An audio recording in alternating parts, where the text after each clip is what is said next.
Wrigley's Spearmint Chewing Gum, the refreshing, delicious treat that gives you chewing enjoyment, presents for your listening enjoyment, Edmond O'Brien as... Johnny Dollar. Hello, this is Bruce Yule, the Lockhart estate. Yes, Mr. Yule, thanks for calling back. I want to let you know I was in town. I'd like to get together with you if you have time to see me. Why, yes, I just got out of court, and I have a meeting in a few minutes. It shouldn't take long. Could you meet me at 5:30 for a drink? Sure, any place you say. All right, there's a place called Todd's right around the corner from my offices on Spring. I can find it. This is quite a mix-up, Mr. Yule. The Lockhart's being killed like that? Yes, it is. Are you any closer to learning which one died first? We are not. It was a matter of only a minute or so. Yeah, it's only a $200,000 question who lived those couple of minutes.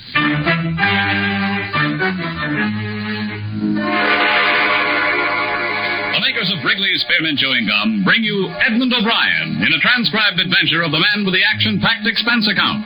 America's fabulous freelance insurance investigator. Yours truly, Johnny Dollar.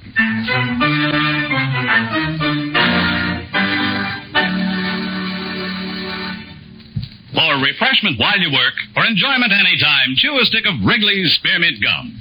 The delicious, long-lasting, real mint flavor of Wrigley's Spearmint cools your mouth and freshens your taste. The good, smooth chewing helps keep you feeling fresh and alert. Adds enjoyment to whatever you're doing. So indoors, outdoors, at work or play, enjoy chewing Wrigley's Spearmint Gum. Wrigley's Spearmint. Refreshing, delicious.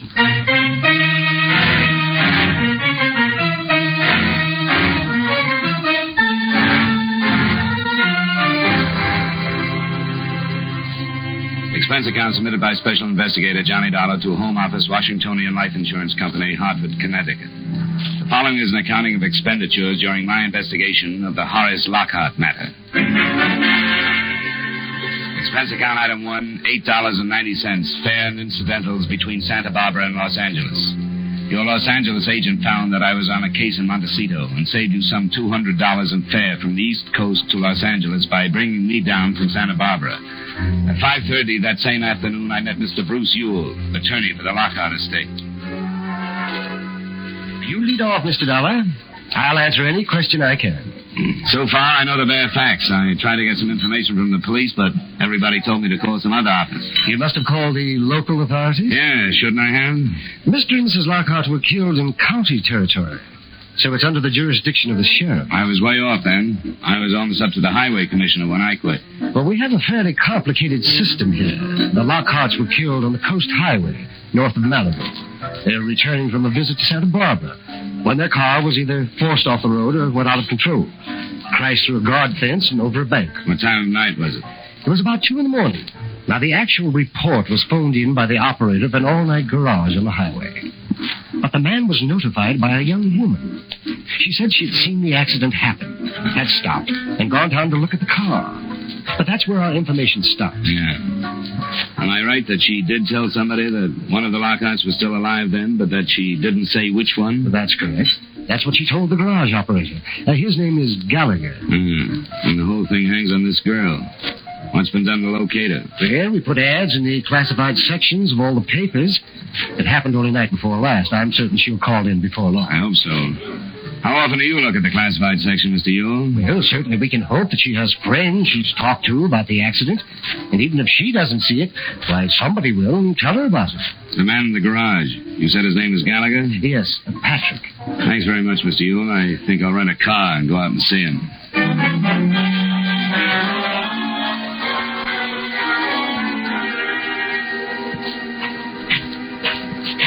Good evening. Hi. You Mr. Gallagher? Yeah, that's right. My name is Dollar. I'm an investigator for an insurance company. I'd like to talk to you about that accident the other night. That Lincoln with the man and his wife? Yeah, the Lockhart. Oh, that was a mess. We should get him on this highway. Crazy fool drivers. He was quite a big shot, I read. He was. What I want to find out about is the girl who reported the accident to you. I don't know anything about her.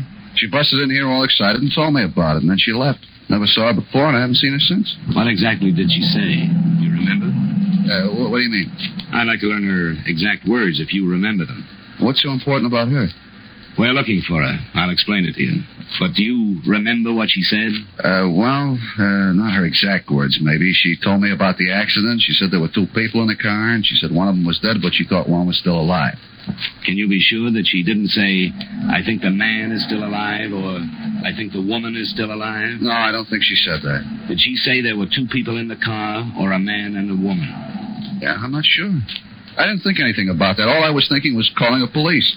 As a matter of fact, I was asleep. She woke me up, shaking me, and talking about it. It took you a couple of seconds to come to your senses then, I suppose, huh? Yeah, I guess so. She left, and I called the police. But it's just possible that she might have mentioned the man or the woman still being alive. Well, yeah, maybe before I was awake. Look, I don't get it. What difference does it make? It makes a $200,000 difference to one of 2 people, Mr. Gallagher. What are you giving me? You carry life insurance, don't you? Yeah, all I can afford. Well, the Lockharts each had a policy naming each other as first beneficiary. But each of them named a different second beneficiary. Yeah, I'm beginning to see. Mrs. Lockhart had named a son by a former marriage. So if she survived her husband in that crash, even for a minute or so, she became his beneficiary for that length of time. If that was the case, her son is in line for the money from both policies. If she died first, it's the other way around, and her daughter by Lockhart is in line. Oh, I didn't think they cut it that fine. You can see how important it is for you to remember exactly what this girl said. Well, knowing isn't going to make it any easier, to be sure. I'm not sure, that's all. What did this girl look like? Well, I give you a little more help there. She had blue eyes, and it seemed to me she was wearing an awful lot of makeup. It was really plastered on. You couldn't really see her skin. Like stage makeup? What about eyelashes? Were they false? Yeah, they were. Now that you mention it, they were too long to be real. What else? She had a scarf over her hair, but I'm pretty sure it was blonde. And that's about all. She's wearing a coat. Oh, and I noticed when she left, she was barrel-legged and wearing white shoes with high heels. Her legs were tan, so maybe she lives on the beach around here someplace. Could that have been makeup on her legs, too? I don't know. Maybe it was. What about her car? What kind was it? What color? I didn't see it. Didn't see it? No, she parked there by the side of the building where you did. When I was on the phone, she pulled out and headed toward L.A. It sounded like about a Chevy or a Plymouth, something about that size. Yeah. Well, thanks, Mr. Gallagher. If you think of anything more, I wish you'd call me. I'm at the Holmby Hotel on Wilshire. I'll leave my card. I drove up to the scene of the crash about 2 miles farther north. The Lockharts couldn't have picked a better spot. There was an almost sheer drop of more than 20 feet to some big rocks just above the beach. The rocks still showed the marks of the impact. At the sheriff's station on the way back into Los Angeles, I saw their photographs and heard their theory. The car hadn't been forced off the road. The tire marks it left made it appear that either the driver had fallen asleep or that the crash had not been accidental. The next morning, I was summoned by Bruce Ewell to the Lockhart address. I found it at the end of one of the elite roads in L.A.'s prize subdivision, Bel Air. It was guarded by an iron gate, and the mansion itself was evidently a replica of something Italian. I was told to wait for Mr. Ewell in a domed entry hall. Well, thanks for coming out, Mr. Dollar. I wouldn't have missed it for the world. Yes, it's quite a place, isn't it? I wanted the children to meet you. Do you know about them? Only that they're half-sister and brother. Yes. Michael Adams stayed with his own father. Never has lived here. He arrived from Seattle last night. And this is the first time he's met his stepsister. That's Gail Lockhart. Yes. She's 23 and he's 27. Well, I wanted them to know we're doing everything we can to find this perverse witness who's become so important. Why doesn't she reveal herself? I wish I knew. Well, this is Mr. Dollar, the insurance investigator who's come out to help us. Miss Gail Lockhart. How do you do? Miss Lockhart. And Mr. Michael Adams. Oh, hey, Mr. Dollar. Nice to meet you, Mr. Adams. You both have my sympathy. Oh, I think Miss Lockhart deserves it more than I do. I'm no more than a stranger. I don't even remember my mother. She and my father divorced before I was 2. Oh, stop it. Sorry. Mr. Ewell, I don't have to stay, do I? May I go to my room? Why, yes, Gail, if you want to. I do. I can't talk about it anymore. I'm sorry, but I feel like I should explain my place in this. I know I don't belong. It's all right, Mr. Adams. Gail is terribly upset. She was in Santa Barbara with her parents that night, and she was supposed to drive back with them. They'd been drinking heavily, and she begged them to stay over. And when her father refused to do that, she refused to ride with him. I didn't know she was with him. Well, you know how these situations are. She's full of self-incrimination. Can't help feeling she should have done more, like take the keys to the car, or even call the police, or something. Well, what are we going to do about this witness, Mr. Dollar? Maybe you can help us, Mr. Adams. Do you ever read the personal column in the classified advertising section of your paper? Personal column? Hardly ever. Have you any idea when the last time was? Oh, months back, anyway. I think we have to do better than that personal column, Mr. Ewell. Spot a few small ads through the other pages. Have you contacted any but local papers? No, not yet. Just because that garage man told us her car headed for L.A. is no proof that she's here. She might have passed right on through. Yes, but a girl driving alone at that time of night... We have no reason to think that she was alone. Gallagher didn't see anybody else, but he didn't see the car either. There are people who just don't like to get involved in things like this, you know. Yes, that's true, isn't it? What would you say to posting a small reward? I think that would be a good idea. Not a reward for the information we want, because we'd get too many cranks who would say anything for money. Say, that's right, isn't it? I think we should offer the reward for any information that will lead us to the witness, and print the description Gallagher gave us. That's a good idea. Sure is. But I'll go call my secretary and have her compose an ad, and get it into as many evening editions in the counties as possible. And San Bernardino and Riverside counties as well. Excuse me. Golly. This suspense is really something, isn't it? Yeah. Oh, I know I don't deserve any of the money. Why, you could have knocked me over with a feather when I found out she had me in the policy. Oh, I suppose she always felt bad about the way she deserted my father and me and wanted to make it up, huh? That was probably it. But, man, $200,000. When I get that, I'll be sitting on top of the world. I wouldn't spend it yet if I were you. Oh, I know it's a toss-up, but sure would be justice, wouldn't it? With all she'll get anyway, Miss Lockhart doesn't need it like I do. Why, from the looks of this place, she probably wouldn't even miss it. Maybe you're right, Mr. Adams. She probably won't miss anything but appearance for quite a while. Sorry. Can't seem to say the right thing around here. Practical Mr. Adams had to wait along with the rest of us. The second day, the reward was increased. It was increased the third and the fourth day until it stood at $1,000. There it stayed for fear somebody was sitting on the information and watching the price of it go up. A few newspaper and radio reporters played it up on the mystery woman angle, but the actual $200,000 question we wanted to ask her was never let out. We had some worthless reaction, but on the seventh day, we got what we figured was our first break. An apartment house manager phoned Bruce Ewell, and I went out to talk to her. Well, it's not me alone, Mr. Dollar. A few of my tenants have mentioned it, too. We're all curious about this mystery woman, you know. Well, this is Tuesday, and that awful accident happened a week ago Sunday, didn't it? That's right, Mrs. Brooks. To be exact, about 2 Monday morning. Well, at 10 o'clock that morning, one of the girls who'd been living here left with almost a whole month's rent to live out, Susan Lee. Oh? Would you say she fit the description in the papers? Now, that's why I decided to call. We'd share the reward, but I'd do the talking. Because, especially the theatrical makeup that was mentioned. Susan was a dancer in the naughty 90s nightclub on Santa Monica Boulevard. A specialty dancer, as she put it. Did she own a car? That was another thing. The ad mentioned a Chevy or a Plymouth, and she had a Plymouth. This is very interesting, Mrs. Brugger. Did she say where she was going? Well, she said she'd found a better job in another town, but when I asked her where, she changed the subject. She was hiding something. Made no arrangements for mail? Well, I asked her about that, too, and she said she'd come back and pick it up as soon as she could. I think she was in trouble. Does any mail come? Well, nothing much. A couple of bills. This one today. From a photographer. A photographer? That might really help. Why, yes, he must have taken a picture. Let's see the return address. Oh, wait till I tell the girls. Oh, I hope it's her. Why, I never even knew anybody who ever won a reward before. It was her.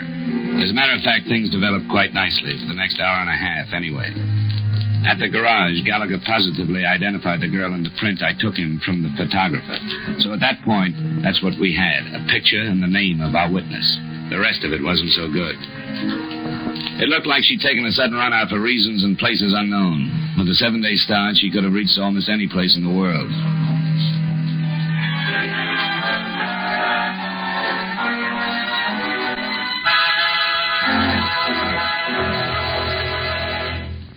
For refreshment while you work, for enjoyment anytime, chew a stick of Wrigley's Spearmint Gum. When your mouth feels dry, when you're warm or tired, Wrigley's Spearmint is really refreshing. The lively, full-bodied, real mint flavor cools your mouth, moistens your throat, freshens your taste.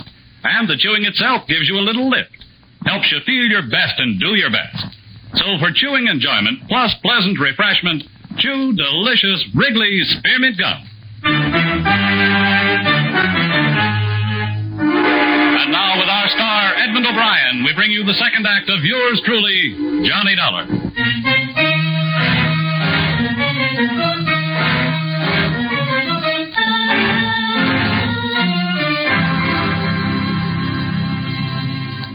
Well, I suppose it's progress of a kind, but it doesn't help us very much, does it? No, not yet, Mr. Yule, but it's more than we've had. One thing I'd like to suggest. Yes? I think we should leave the reward ads running just as they are. Oh, you don't think we should get right to the point and add her name and photo to the information? No, not right now. If she's running away from something, we might drive her farther if we did that. I think we should go on as if we haven't learned anything. Yes, I suppose you're right. In the meantime, I'll see what I can dig up. The Santa Monica Boulevard Club where Susan Lee had worked was open, but almost empty at 3 that afternoon when I went in. Just the bar was in operation, but a series of larger-than-life-size posters on the wall promised entertainment nightly by outstanding personalities of the dance. I found the manager in his office. What was the name again? Dollar, the bartender, told me where I might find you, Mr. Cobley. I'd like to talk to you about a girl named Susan Lee. Well, what about her? Come on in, come on. I can spare a few minutes. Thanks. You a cop of some kind? Private one. Why? You expecting something? No, not especially. Except the way Susan dropped out of sight all of a sudden and the way you come in asking about her. What's up, anyway? I was hoping you could tell me.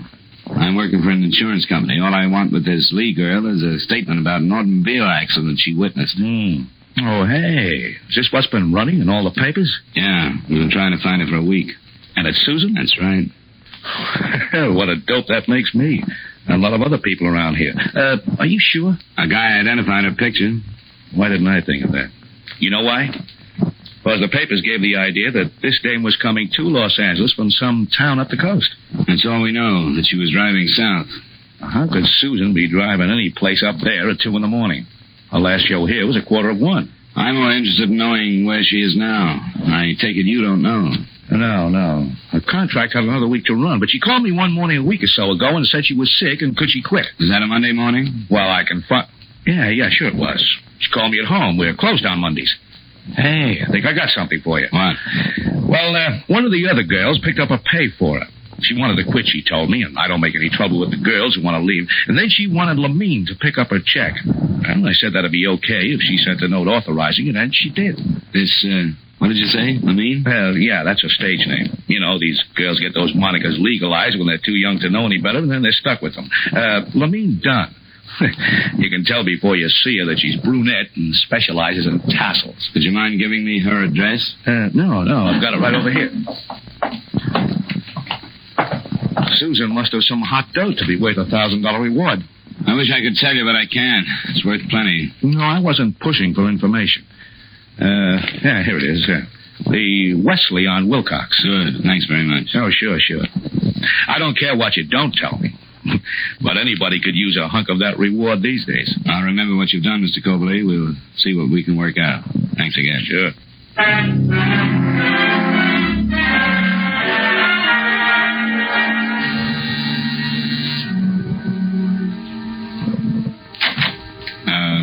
Are you Miss Dunn? Yeah? I suppose you've read the papers like everyone else. I'm the insurance investigator who's looking for that girl. She turns out to be Susan Lee. Oh, well, come on in. What have I been sitting on, anyway? You know what we want her for. Because she saw that wreck. But don't you know what could have happened that made her leave town like she did? No, don't you? Well, I know there was... Look, I'm going to sound like a pretty lousy sort of friend, I suppose, but I only met her when she booked into the club. We happened to get along, that's all. I don't think that's the kind of friendship where you find that greater love hath no man stuff. Besides, she didn't trust me enough to tell me everything. Everything about what? Why don't you sit down? Thanks. I promised her I wouldn't say anything, and I haven't. But now you want to know, and I'm not going to lie about something I don't know. That makes sense to me. Something happened to her that night, and I think it was over that guy she married. You'll have to remember that I don't know anything about her. Oh, yeah, well, she married this guy. I never met him. His name's Robert, she told me. They ran off a couple of months ago, got one of those quick Mexican jobs. You don't know where this Roberts came from or lives? All I know is it must have been a dandy marriage. She still lived in her apartment, and maybe once or twice a week she'd leave after the last show and run up the coast and meet him. She said he traveled a lot. And I believed it, but not the way she meant it. She sounds a little naive for her profession. No, she isn't. Wasn't. I guess everybody really takes a fall sooner or later. But she came here that night, or morning, I guess it was 3:30. She still had her stage makeup on. She said something happened. She had to get out of town. That's all she'd say. She mentioned seeing the accident? No, just kept on saying something happened. Something awful happened. She had to leave town. Could she have caused that accident? The police say no other car was involved. Oh, then it must have been that husband. You know his full name? Yeah, it was Phil. I heard her say that. Philip Roberts. It's probably a common name, but we'll get on it. You talked to her the next day, you know, about a paycheck? Yeah, she phoned me, and she told Mr. Cobley she was sick because she didn't want him to ask questions about why she was leaving. So I went down and got her check. I met her in a drive-in joint on Santa Monica, and the same thing, and making me promise not to tell anybody. Do you have any idea where she might have gone? Yeah, I have. Where? Once a week, every Sunday, Susan used to get flowers. She used to say they were from some masher in San Diego. She'd tear up the card and let the flowers dry up on her dressing table. The bouquet came that Sunday night, and she didn't even unwrap it. It was one of those what's the future nights for me. I was figuring how many years I had left in the racket, wondering what had made me go wrong with the way I spent all the time I'd been in it. Well, I was real gone. When Susan left, I took her flowers and brought them home, and I read the card. It said, as usual, if you ever need me. That's where she's gone. Do you know, or are you guessing? Both, I guess. I met one like that when I was Susan's age. That's where I should have gone. Maybe she did. I still got the card with the name of the florist on it.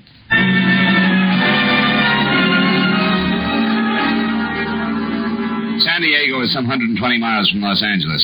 But when I opened the phone book and saw how many Philip Roberts there were to be checked, the trip seemed short. I didn't get there in time that night, but the next morning I located the florist.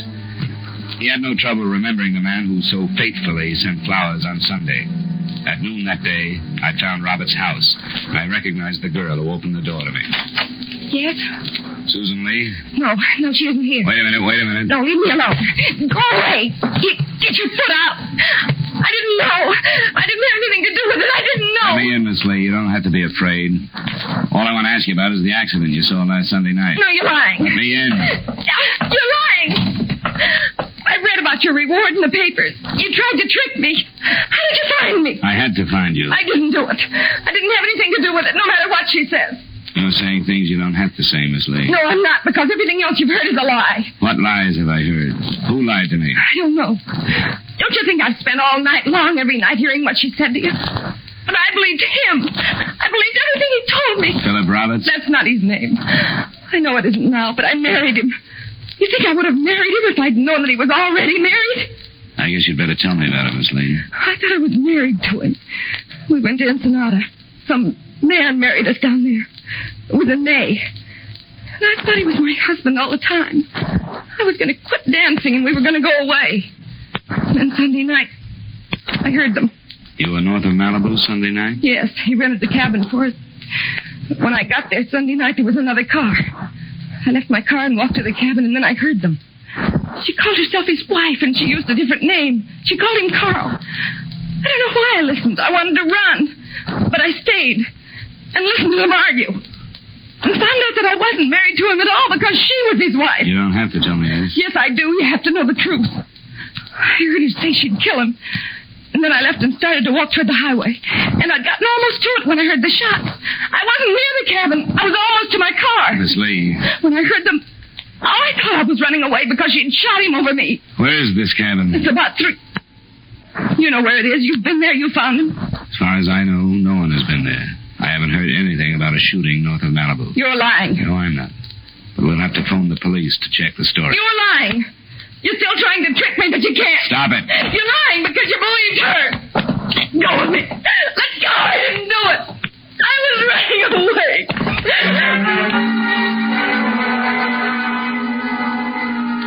It took some time to digest it.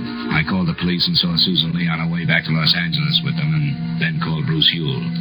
By the time I had driven back, he'd spent a half hour with the girl and gotten the report of the police who visited the cabin. I was called to the Lockhart home for the second and last time, and together with the two prospective beneficiaries, I heard what the lawyer had to say. Oh, it's a pathetic story. This man entered a bigamous marriage contract with Susan Lee. His first wife followed him to the cabin.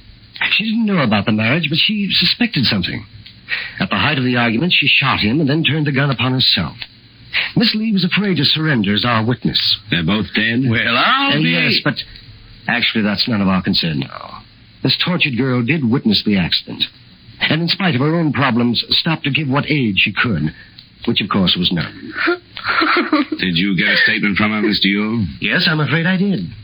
Before a notary public, Susan Lee swore that the person who was alive at the time she viewed the wreck was Mrs. Lockhart. I knew it. Hot dog. Shut up. Make him stop. Get him out of here. I can't stand it. Here, let me take it to you.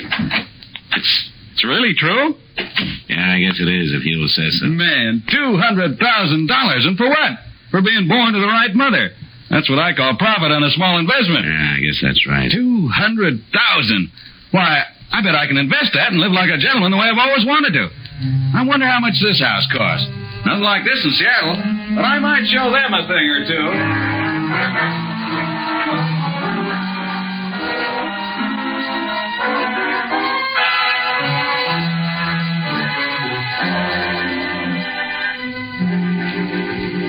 Expense account item 2, $356.50 miscellaneous in Los Angeles. Item 3, $218.45 transportation back to Hartford. Expense account total, $583.85. Remarks? As far as I'm concerned, the money went to the wrong beneficiary. Yours truly, Johnny Dollar.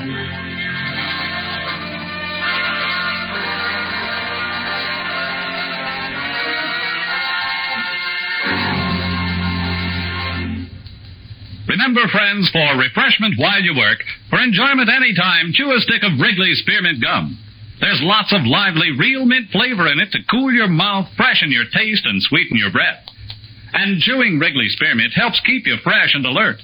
You feel better, work better, get more fun out of doing things. So indoors, outdoors, at work or play, always keep delicious Wrigley's Spearmint Chewing Gum handy. For refreshment while you work, for enjoyment anytime, chew a stick of Wrigley's Spearmint Gum.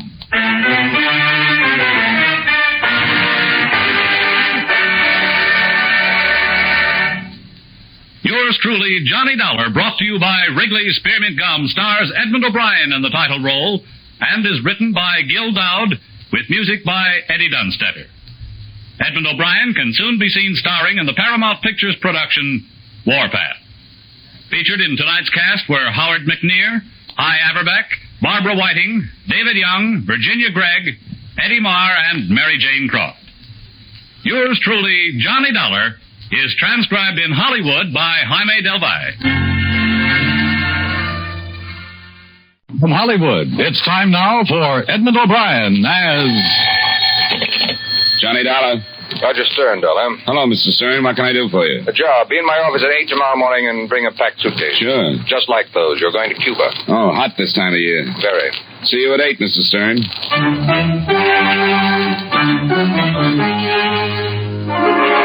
Edmond O'Brien in a transcribed adventure of the man with the action-packed expense account.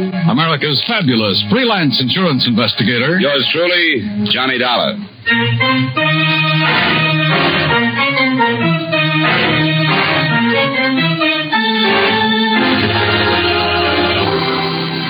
Expense account submitted by Special Investigator Johnny Dollar to Home Office, Intercontinental Indemnity and Bonding Company, New York City. The following is an accounting of expenditures during my investigation of the Cuban jewel matter. Expense account item 1, $7.15 mileage and incidentals between Hartford and New York City. Morning, Dollar. Morning, Mr. Stern. Sit down. Thanks. Here it is. This company holds an insurance policy with a Mrs. Lenore Carter. $800,000 on her jewels. Jewels were stolen from Mrs. Carter's safe 3 months ago. Police haven't been able to turn up a thing. And you've got to pay off, huh? By Monday. What's in Cuba? We got a tip. A man in Cuba knows where the jewels are. He was supposed to have been in on the robbery. Okay. What's his name and where do I find him? William Carnes. He's in jail in Havana. In jail? Yes. Awaiting extradition this weekend. Well, if he's being brought back... Not for the jewel theft. He's wanted in this state on a federal rap. Oh. Police don't even know he was mixed up in the Carter job, and we're not telling them. Oh? When he gets back, he's bound to get at least 10 years for the federal rap. And you want to know where he stashed the jewels before they put him away? Exactly. He's lived in Cuba on and off over a period of years, and I believe it's reasonable to assume that the jewels are somewhere in Havana. He does a stretch, and when he gets out, he picks up $800,000 in jewels. Might be worth 10 years. If we tell the police now and they question him, he'll never open his mouth. He's got to do the 10 years anyway. It's your job to find out where the jewels are before he's extradited. When are they sending an officer down to pick him up? Today or tomorrow. You've got to beat them there. I'll try. There'll be a bonus if you succeed. Like I said, I'll try. Expense account item 2, $8.90 airfare between New York and Havana, Cuba. When I arrived, I checked through customs and got a tip-hungry cabbie to take me to one of the better hotels, where I checked in, put on something cool, drank a tall glass of something cooler, and headed for the local Bastille, where Stern had told me William Carnes was interned. Someone to see you, Senor Carnes. Swell. I was just making a pot of tea. Just call when you are finished, senor. Thanks. Hello, Carnes. You bunco fugitive? No, I'm not a cop. I don't think they'll be here to extradite you until late this afternoon or tomorrow morning. Okay. Who are you? I'm a reporter. Yeah? Name's Dollar. Sent down here to get a story. You are, huh? I understand they want you on that mail job. You do, huh? No story? No story. I stick you again. I move on. What's, I don't know. That is Senor Carnes. Bueno. Open the door, pig. Hey, what is this? What do you want? You, senor. I want you. What's the idea of the knife? The idea, senor, is to slit this pig's throat if he should try to stop us. He held the knife at the police chief's throat while he motioned for Carnes to step out. He was dressed in what used to be a white linen suit, and he stood about 5'4", weighing in at around 200. On top of his head, covering his shaggy black hair, was a straw hat, and stuck in his fat lips was a long black cheroot. Between the smell of garlic and cigar smoke, I began to feel what it might be like to come face to face with a bilious dragon. Who sent you? A friend. He will go now, senor, eh? Okay, thanks. Por nada. Now get in the cell, pig. You. Huh? Si, you. Senor Dollar, you will go too, no? I took a look at his knife, thought about the gun under my arm, then I took a look at his eyes. They made a panther look like the Mona Lisa. Well, I went. Besides, I didn't want to lose Carnes. As we passed through the squad room, I saw the 2 guards lying off to the side on the floor. One is only unconscious. The other one tried to make noise. I slit his throat. Yeah. He followed me out on the street and climbed into a car. As he drove away, he smiled, a mouthful of yellow teeth, and waved one of his stubby arms. I looked around for some help, but the street was nearly deserted. I was about to go back into the jail and release the police chief when I looked down the block and spotted Carnes ducking into a building. I went after him. The sign over the door read Cantina El Gallo, so I slowed down to a sprint and went in. The barroom was small and dark. Posters all over the wall advertised everything from the government lottery to bullfights and jai-alai. Carnes was nowhere in sight, so I walked over to a long bar, and a lazy bartender moved a wet bar rag slowly up the counter to me. Something for you, Mac? You American? Yeah, but I got sold on siesta. Where did the guy go came in here just before I did? I didn't see nobody. Look, I'm going to make this as painless as possible. A guy named Carnes just romped in here. Whether you know him or not, you couldn't have missed him. He didn't go back out the front door. I don't think I like you. I affect some people that way. Where did he go? I don't know what you're talking about. The guy who just came in here. Beat it. You know, I think you're going to take your siesta early today. Yeah? A long one, but it's going to be uncomfortable. I told you to beat it. When you tell me where I can find Carnes. I got a lot of bottles back here. Swell. Line them up. I'll see if I can shoot the corks out. Oh. Uh-huh. Carnes went up to see Maria. Door at the top of the stairs. I went up the stairs 3 at a time and forgot to knock. And there, standing in the middle of the room, was the best reason I could think of for upholding the good neighbor policy. South of the border, north of the border, anywhere you looked at. The geography was lovely. See? Where's Carnes? Don't you think he would have been more polite to knock? I forget my manners when I'm in a hurry. Where's Carnes? I don't know anybody named Carnes. That isn't what the bartender said. Whatever he said, I don't know anybody named Carnes. The bartender also said that Carnes came up here just a little while ago. Senor, you don't look like a man who believes everything he hears. I don't, generally, but I saw Carnes come into the bar. He didn't come out. Now, where is he? I have no idea. I think you're lying. Please leave, senor. Sure. Where's your back door? The way you came in. Bad luck. Where is it? Behind the curtains.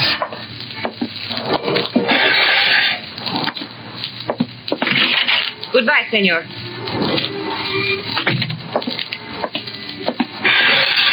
I said goodbye, senor. I had trouble convincing the bartender. He said Carnes came up here. Okay, I still need Carnes. Do I convince you too?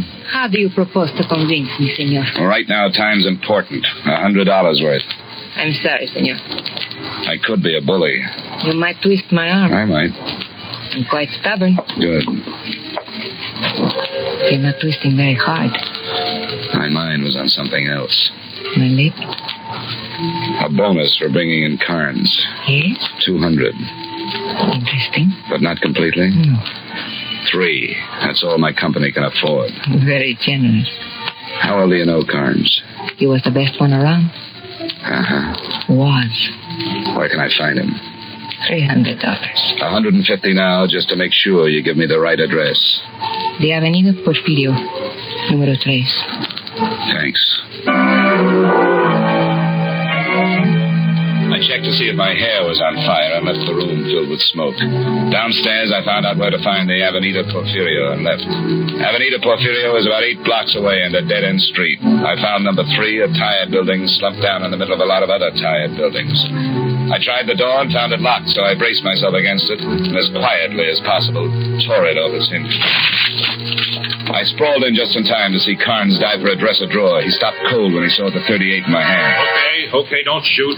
Not unless you make trouble. It's a big gun for a writer. I've got funny writing habits. I even collect stolen property. Oh.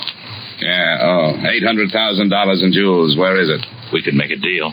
We could, but we won't. Come on, get it. I'm in a nasty mood. You get at least $500,000 at a fence. Stuff's easy to break up. They'll never trace it. Do I have to get rough? No. It's in the bedpost. I'm running out of patience. Okay.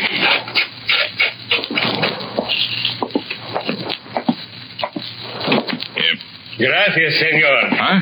I will take those, senor. Now, remain facing the window, Mr. Dollar. You're the guy who let me out of jail. See.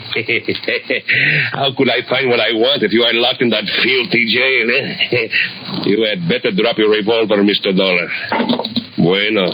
Now you can kick it over to me, eh? Gracias. Now you. It's yours. I don't get it. Of course not. I do. Now. Pronto. Okay. Gracias. But you said a friend sent you to get me out of jail. See, a friend of yours, not mine. I think he have good reason for wanting you out, so I follow. Pretty good reason, I think. Now I be rich. Why'd you let me out? I was supposed to let you out, too. Now, I do not think you should come after me for a while. I shoot pretty good.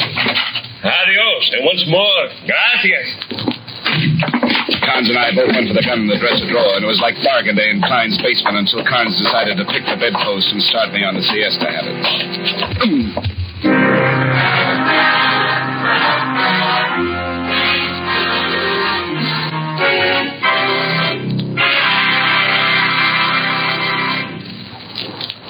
We'll return you to yours truly, Johnny Dollar, in just a moment. Tomorrow night, on most of these same CBS radio stations, the FBI in Peace and War goes to work on The Inside Story, an exciting bout between makers and breakers of the law.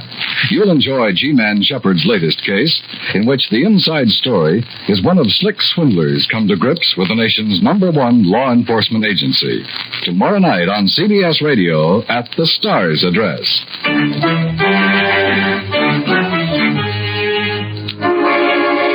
Now, with our star Edmond O'Brien, we bring you the second act of yours truly, Johnny Dollar.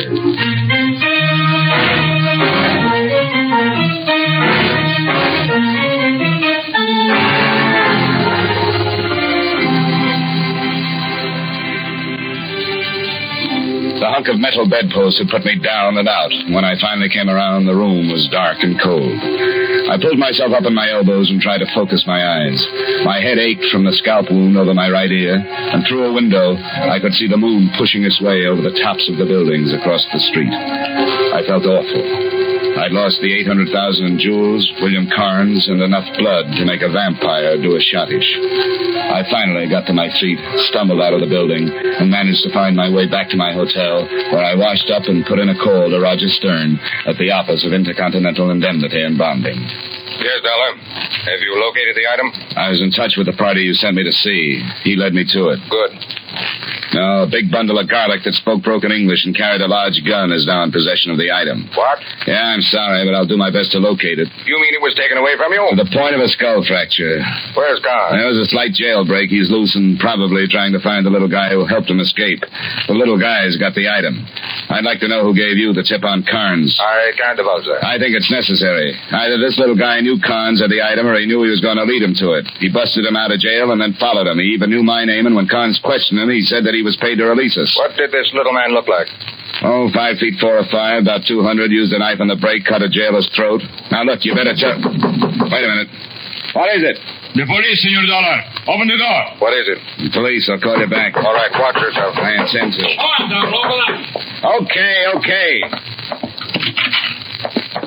Hello, Chief. Senor Dollar. You took your time? Yeah. This is Sergeant Evans from the New York Police. How are you? Not too happy. I came down here with extradition papers for William Carnes. I had Carnes until he split my head. I can't help you now. Who was the guy who helped Carnes escape? I have no idea. I think that is a lie, senor. I think not. He knew your name. He called you Senor Dollar. I still don't know who he is. But you got into that jail representing yourself as a newspaperman.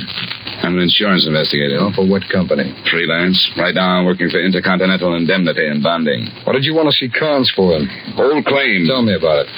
Call Intercontinental. They'll tell you about it. I want you to tell me about it, Dollar. This is a confidential assignment. And William Carnes has escaped. You think I helped him? I don't know. Oh, sure. They hired me and said go down to Cuban and spring William Carnes out of jail. What about that guy with the knife? What about him? He knew you. He knew my name. You're splitting hairs. I have to. I'm confused. The pig with a knife killed one of my guards. Then go get him. You're supposed to be a policeman. Look, I think you'd better tell me everything that's happened. Sure. Sit down. I told Evans everything that had happened from the time that I left the jail, leaving out 2 details, Maria, the girl in the El Gallo, and the jewels. I simply told Evans that I tailed Carnes to his apartment, and there we had a fight. Now, what did you fight about? I don't think he wanted to go back to jail. He's lying, Sergeant. He knows more than he's telling. And while you're sitting around with your big fat mouth open, William Carnes and the guy who killed your jailer are running around loose. I do not like the insult, senor. Look, I got my head caved in trying to catch Carnes for you. The insult goes with the way I feel. If you don't like it... Hold it. Now, take it easy. Well, that's a little tough. You don't think so, try bleeding for an hour. Okay, I'm going to check with New York. You stick around, Dollar. If you try to leave Cuba, that headache's going to get worse.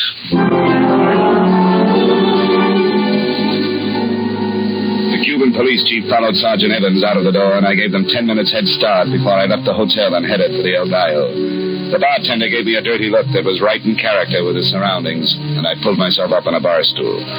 Maria was on the other side of the room, moving between the crowded tables and singing something in Spanish about how they put the blame on Maine. She worked her way over to the bar, and when she spotted me, she smiled and used her beautiful brown eyes to point the way up to her room. I smiled back, slid off the bar stool, and went up the stairs at the rear of the cafe. In a few minutes, I heard the applause, and then her footsteps. Hello. Hello. I made myself comfortable. Bueno. And now, if you'll excuse me, I will do the same. That's a pretty dress. But very uncomfortable. I'll change. I'll be out in a moment, huh? There's something to drink on the shelf by the window. Did you find it? Yeah. How about you? Please. I'm sorry there's no ice. Just a formality. Well, it makes it more comfortable, but in the long run, you get comfortable anyway. Well, I feel better. I'm sure you do. Here. Gracias. And how do you feel? I'm with you. Did you find Senor Carnes? Yes, I owe you $150, don't I? Later. Okay. I still do not know your name. Dollar. Johnny Dollar. You make a good drink, Johnny. Just straight whiskey? And strong. And you made it. And that makes it a good drink. Have you seen Carnes since I left you? No. Why do you want him, Johnny? Are you a policeman? Not a bit. I'm an insurance investigator. What do you know about Carnes? Oh, very little. He came to Havana about, 3 months ago. I met him one night downstairs, and I saw him quite frequently after that. As I told you this afternoon, he was the best one around. Did he ever tell you anything about himself? About his business? How he lived? No, very little. He seemed to have money. Not a great deal, but enough. Do you have any friends? No. I never saw him with any. He seemed always to be alone. He liked it that way. What about you? Must I explain? You have. I was the only person he spent any time with. And then he was arrested. I believe it was for something he did up in the United States. That's right. At any time, do you remember seeing him with a short Cuban, weight about 200 pounds? No. Johnny, must we talk about Carnes? It'll bother me if I don't get it off my mind. Oh, then by all means, talk. I don't want you to be bothered all evening, Johnny. All right. But have you ever seen a little man that fits that description? If I have, I don't remember. Dirty white suit, straw hat, mean eyes, carries a long knife? No, Johnny. A man like that I would forget anyway. Okay. Johnny, you look discouraged. It happens when you run into a wall. I should take that literally, no? No. But you have hurt your head. Not a wall? A bedpost. Oh. Your friend Carnes, he was swinging it. Let me see. Sure. Oh, John. Poor John. Yeah, poor Johnny. It hurts. I'd almost forgotten about it. Did I help you to forget about it? Immeasurably. But it still hurts a little. Then you shouldn't think about it. I'll need some help. Of course. Huh? I figured. We don't have to answer it. Oh, Dollar. I think we do if you don't want it broken down. Only a policeman sounds like that. Oh, Johnny. Honey, do I look happy? All right.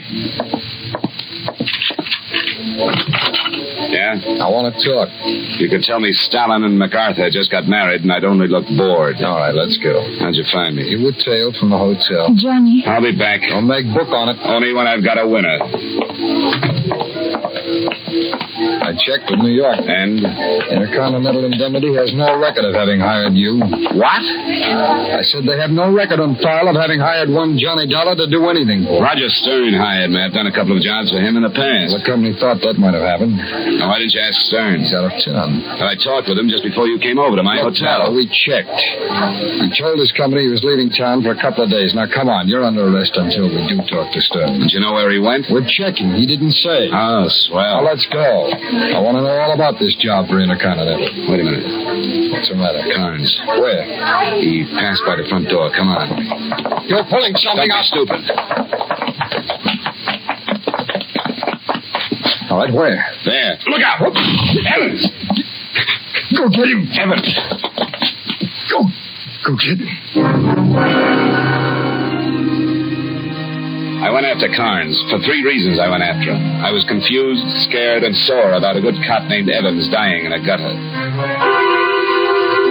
Carnes was a block ahead of me when I spotted him again, running fast and looking back over his shoulder. I slammed myself against the building as he tried again. I gave it back to him.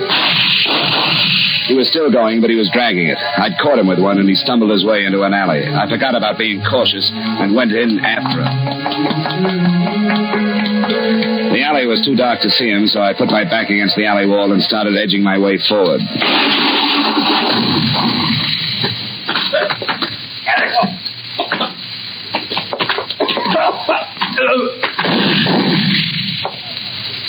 Give it up, Carnes. You're through. Okay. I'm hit bad. Get me some help. Practically cut me in half. Get me to a doctor. You just killed somebody. I'm dying. A doctor, huh? When you tell me a few things. What? Please, get a doctor. I'll tell you. Why were you busted out of jail? Who wanted you out? The guy I was in on the Carter job with. He put me up to it. Gave me the combination of the safe. You got the jewels and headed for Cuba. You didn't split with him. No. I found out he was after me, so I turned myself into the law on an old rap. He had me busted out, so I led him to the jewels. It wasn't the little guy with the knife? No. He hired him too, I guess. Who is he? Stern. Roger Stern. Works for an insurance company. Yeah, I know. Please. Look. Okay. You get your doc. Can you stand up? Carnes? No, I guess you can't. You're not ever going to stand up again. Well, there it was. Roger Stern, the man who'd hired me, was the man I was after. So I got to a phone and I called the Havana airport. The next plane from New York was due in an hour, and because of my phone call to Stern, it was a good bet he would be on it to protect his interests. I grabbed a cab, and in 15 minutes I was sitting in it across the street from the airport. The place was alive with Cuban police, but they weren't looking for Stern. They were waiting for Johnny Dollar to try to leave Havana. An hour and 5 minutes later, my patience paid off when Roger Stern walked through the front doors and climbed into a cab and headed south with my cab right behind him. We drove like that for about 40 minutes until we reached the outskirts of town and stopped on a dirt street fronted by an adobe building. My cab pulled up at a safe distance behind, and I got out and watched Stern walk up to one of the buildings and knock on the door. Someone let him in, and I went around back to see if I could find an unlocked window. I did. I could hear voices coming from the front of the place, so I crawled in and picked my way through the darkness. But, Senor Stern, I do not know what you are talking about. You know what I'm talking about. $800,000 in jewels. 800? Oh, Senor, where would I get... Stay right at that table. You don't have to point no gun at me. I did what you paid me for. I got Senor Kant out of jail so that Dollar could follow him. Dollar called me last night. He said you took those jewels. Oh, Senor, I think maybe this Dollar was lying. I want those jewels. I do not have them, Senor. I warn you. You do not warn me, Senor. I do not scare of you. You better scare. You wanted to murder. See? And what are you wanted for? I cut a man's throat, Senor. You and Khan steal the jewels. It seems to me we are both wanted. I'm going to get those jewels. No. Then you do have them. See, I have them. But you're not going to have them. I'm going to give you 10. I told you I do not scare by you. I do not scare by nobody. 1. You do not kill me. 2. You kill me, you go to jail. You wanted to murder. I'll be helping the police. 3. What about Khan, senor? What if he tells the police? If he does, I'll be in South America. 4. Without the jewel? No. 5. But, senor, you need money. You're going to give it to me. 6. You do not have the insides to kill me. 7. Senor, why do we not be practical? 8. Half for you, half for me. 9. I should get something. I got them for you. 10. Okay. Where are they? In my hat. Hey, you look surprised. A little. Take it off. Throw it in the middle of the floor. Si, senor. Don't anybody move. But It happened fast. Stern spun around to face me, and Juan kept reaching for his hat. Stern pointed his gun, and I thought I was going to have to shoot him, but Juan took care of it. As his stubby little arms went past his collar, it came up with that long knife. He'd thrown it, burying it to the hilt between Stern's shoulder blades. Then he went for the gun.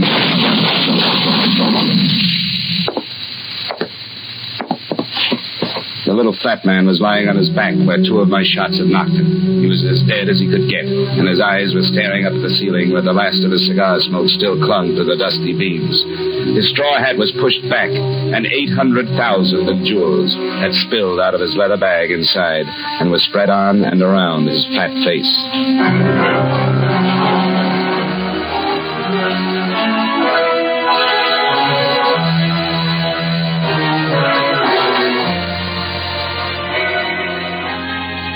When the authorities finally straightened it out, it went something like this. Stern needed money. He contacted Carnes and gave him the combination to Mrs. Carter's safe. Carnes got the jewels all right, but he didn't split. He headed for Cuba, but Stern found him and contacted the little killer who turned out to be one Juan Guiardo. Stern then contacted me, and you know the rest. Juan got greedy like Carnes, and everybody got dead for it. Expense account item 3, $300 in payment for services rendered by one Maria, I forget the last name, but she was very helpful. Item 4, $216.73, hotel bill and miscellaneous. Item 5, the same as item 2, plane fare back to New York. Item 6, same as item 1, mileage to Hartford. Expense account total, $708.83. Remarks? I have saved Intercontinental Indemnity $800,000, and Mr. Stern was still an employee when he promised me that bonus. If you think I've earned it, please forward it to my address in Hartford. If it takes more than 2 weeks to clear, I am returning to Cuba for a vacation, so you may send it to the Cantina El Gallo.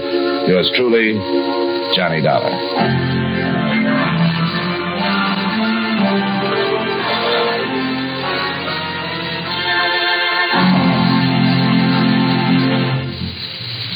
Yours truly, Johnny Dollar, stars Edmond O'Brien in the title role and was written by Blake Edwards with music by Eddie Dunstetter. Edmond O'Brien can now be seen starring in the Paramount Pictures production Warpath. Featured in tonight's cast were Ted Osborne, Jack Crucian, Barney Phillips, Nestor Paiva, Lillian Payeff, and Stacey Harris. Yours truly, Johnny Dollar, is transcribed in Hollywood by Jaime Del Valle.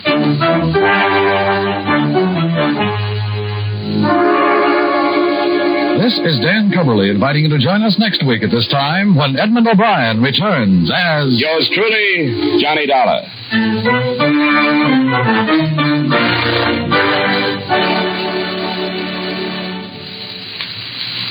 Defense is your job, my job, the job of every American.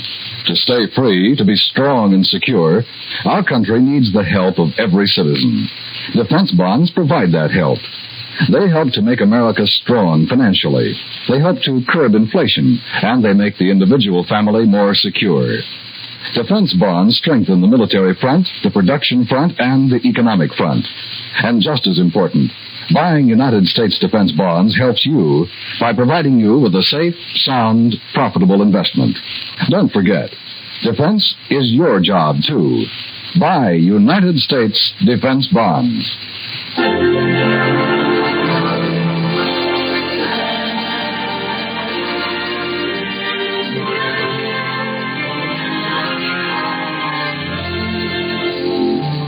Inspector Hearthstone of the Death Squad attempts to solve a particularly grim killing tomorrow night. An adopted daughter is the victim on the eve of her engagement party.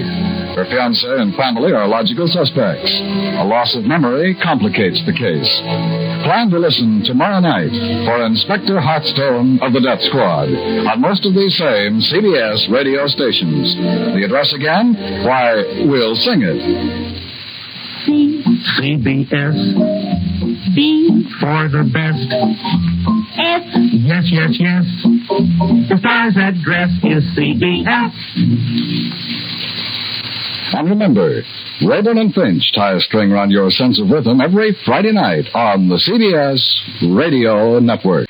From Hollywood, it's time now for Edmond O'Brien as... Johnny Dollar. Jim Madison at Tri-State. How are you? Well, Jim, I'm fine, but what's this I read about you people? You mean the Tollhurst theft, I suppose? Yeah. No progress yet? As a matter of fact, that's why I'm phoning. We tried to get you right after the robbery, but you weren't in. Well, I was on a case most of last week. Well, we had a call this morning. It was a woman who said she knew something about the case. Of course, it doesn't necessarily mean anything. What did she say? She wanted me to swear that we wouldn't call the police. And then she said she'd give us time to decide and call back about 3. You want me to talk to her if she calls back? Yes, I don't know anything about these things. Are you willing to work without the police? We stand to lose almost $50,000. We'll cut some corners if you will.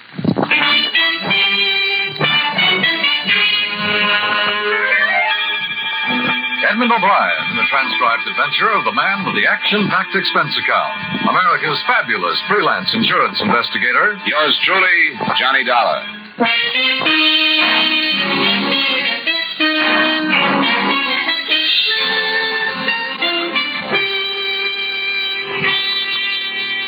Expense account submitted by Special Investigator Johnny Dollar to Home Office, Tri-State Insurance Group, Hartford, Connecticut. The following is an accounting of expenditures during my investigation of the Tollhurst theft matter. I I note here the accepted report of the robbery because, as will be seen, both the police and the press missed a number of details. The Tollhurst fur shop was entered at closing time Saturday evening by 3 disguised men who, at gunpoint, relieved Mr. Tollhurst of almost $50,000. Answering a radio alarm, the police spotted the getaway cars that left Hartford. And later, south of town, after a running gunfight with another squad car, it was abandoned by the 4 men who were seen to split up and who escaped into some wooded terrain. That's where it stood. Expense account item 1, $1.50 cab fare from my apartment to the tri-state offices where your Mr. Madison was waiting for me a little before 3 p.m. The second call from his alleged informer came at 2 minutes after.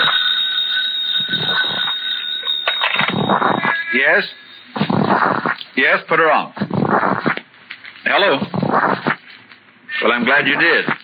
I have someone here that I want you to talk to. No. He's not from the police. He's a representative of the company. Just a second. Here she is, darling. Okay. Hello? I don't like this. How do I know you're not from the police? Well, I guess you can't be sure. All I can do is give you our word. And if you do want to talk to us, you'll have to take it. The other man didn't say he was going to have somebody else. He decided he'd rather do it this way. Now, listen for a second. To us, the recovery of the money is more important than having anybody arrested. If we can recover it more easily without going to the police, we're willing to do it. Doesn't that make sense? Maybe. The police will have to come into it sometime, I know that. But also I know I'm right. I've got my own reasons for calling like this, and I know I'm right. I'll take your word for it. Then we'll keep it. Now, what is it that you know? I know where one of the men is hiding. Oh? Which one? He's in a hotel in Boston. He's not using his real name, and I can't tell you what it is. You mean you know what it is and can't tell us? I'm a friend of his. That's why I'm calling. He's got to give himself up and get clear of it. That's what you've got to make him do. I will if I can. What name is he using and what's the hotel? I know I'm right. I know it. But you can't tell him how you found out where he is. You can't say anything about this call. That's a promise, too. I won't. The name he's using is Taft. He's in the Standing Hotel. The Standing. Okay. Anything else? That's all. How do I get in touch with you again? But you can't. There's nothing more I can do. Just be careful of him. He's awful desperate. Goodbye. Huh? She's gone. What do you make of it? It's hard to tell. She says one of them is in a hotel in Boston and that I have to make him give himself up and be careful because he's desperate. She could be sincere. If she were just fingering this guy, it seems to me she would have called the police. Then you think it's worth looking into? Well, there's only one way to find out. Follow it up, see what's there.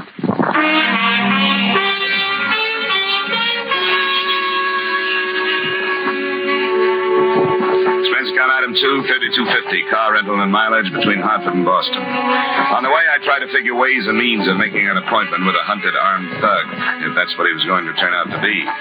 I found the Standing Hotel on the fringe of the commercial and waterfront section, and a man named Walter Taft was registered there.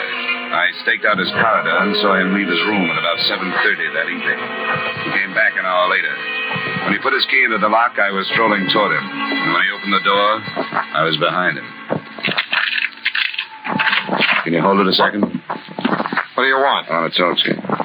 I don't know. You haven't got time. I'm interested in a man who's registered here under a phony name, Taft. That's my name. Is there anything wrong with it? Well, if it's your real name, then I'm wrong. Have you got anything that says it is?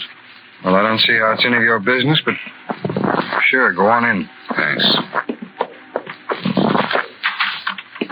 Now, who are you and what do you want? I guess the automatic tells me what I came to find out. Who are you? I'm a private detective. The insurance company that stands to lose on the Tollhurst job hired me. That's a lie. You'd have brought the cops if you were. I got a wallet in my hip pocket. There's a license. Don't reach for it. Just turn around. Sure. You're really jumpy, aren't you?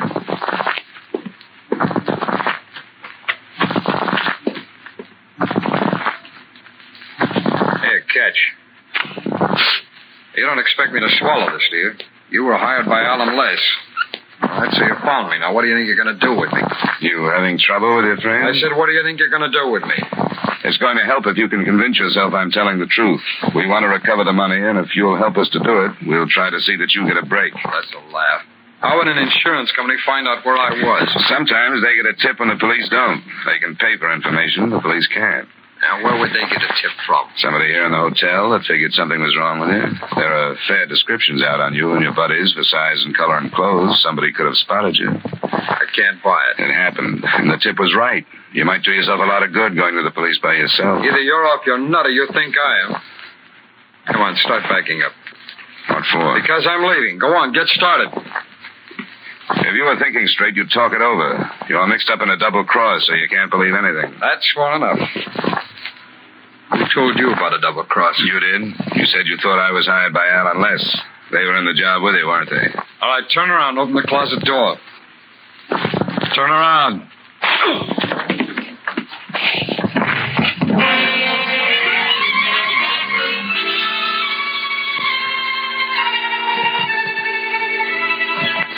By the time I was on my feet again, he'd had at least 20 minutes start. After I cleaned up some in the crummy bathroom and stopped the bleeding, I looked the place over. There was nothing in it. He'd obviously checked in without anything but the clothes he'd been wearing and the automatic. That was all at the Standing Hotel. I drove back to Hartford and phoned Mr. Madison at home. I'm sorry, Johnny. Are you all right? Yeah, I'm not complaining, just telling you what happened. I guess I asked for it, bullying in like that, but I couldn't think of another way to get to him alone and get to the point in a hurry. Well, do you think you should have called the police? I didn't for two reasons. They'd just be sore at us for not reporting the girl's call to them earlier, and I hated to cross her at this point, in case she might come back to us with some more information. Well, I guess we aren't any worse off than we were before she called, are we? No, we made a little progress. We know there's trouble between the men. We're fairly sure they're all still in this part of the country, and we have a couple of first names. And if you want me to stay on the case, there's another angle I'd like to look into. What's that, Johnny? Well, from the beginning, it's bothered me that a furrier would have that much money in his store, no matter how fancy. Well, he said he hadn't banked for 4 days. It's still too much money. I suppose the police have covered it, but a thing like that could develop into a lead. All right, let's try it. Good. I'll go see Tollhurst in the morning. Maybe I can handle him without getting myself slugged.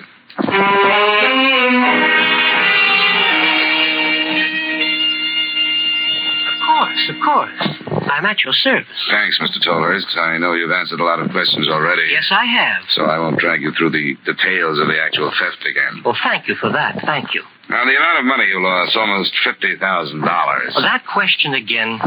Why did I have that much in my shop? I have answered that question every possible way without smearing my own good name. The police have driven me mad. I'd like to have the answers, too. Very well. Don't most of your customers purchase with checks, Mr. Tollhurst? Or on credit? No, they do not. I'd think that they would. Because you don't understand. The fur business, even more than the jewelry business, is concerned with making beautiful women more beautiful. Don't you agree? Sure I do.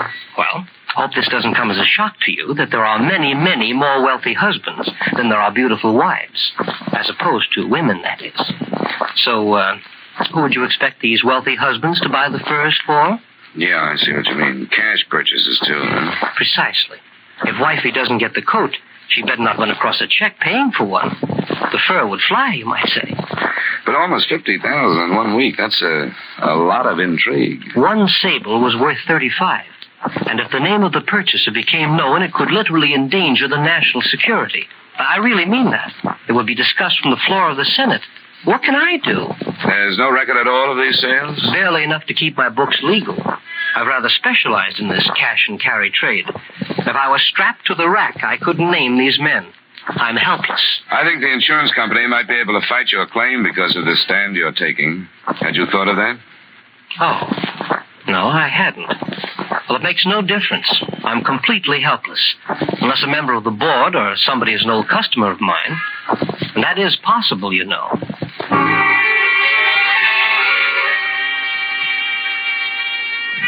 I tried a few more approaches on Tollhurst without getting any place. I didn't fully believe him, but I did have to admit that business dealings like that were possible. I left the shop a little after 11 and went to my apartment to call in a report on this phase of the deadlock. My phone was ringing when I got there.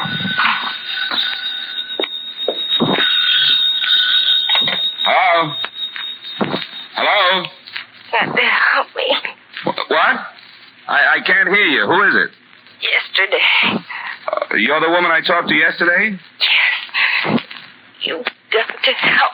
Well, what's the matter with you? What happened? They weren't here. Where are you? Where are you? Stoddard.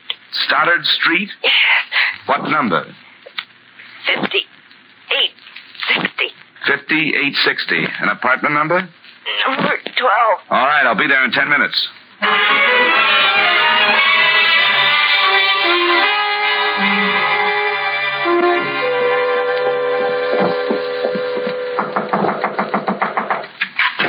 It's Dollar, I'm coming in. They went after Fred. You gotta go help him. Now, wait a minute. Who are you talking about? The men called Al and Les? I don't know them. First, they said I had the money and they beat me. One of them held my mouth so I couldn't scream, and the other one hit me. Do you know where the money is? No, they wouldn't believe me. Then they made me tell them where Fred is. Fred is the man I saw last night at the Standing Hotel? Yes. I can't keep quiet for him anymore. His name is Fred Sorrell. And he's holding out the money. That's what they said. They said they'd kill him if they had to. They looked for him at the Standing. They won't find him. He left there last night. I know. He called. I tried to lie that he was still there, but they phoned and found out he wasn't. Then they started in again until I told them. He moved to an auto court, and that's where they're going. Where is it? I'm not sure. Between here and Boston. But I think it's in this state. It's called the Oak Springs Motel. I tried to warn him, but whoever answered hung up because they couldn't hear what I was saying. I couldn't talk. What's your name? Virginia Cowley. Well, how do you fit into this? How much do you know about the robbery? Nothing. I didn't know about it until afterward. Fred's car was here. He came to get it and said everything had gone wrong and he was in bad trouble. Yeah, now we all are. You should have told the police, and I should have. Promise I know. I'm going to call them now and hope I can fight my way clear of this mess. Where's the telephone?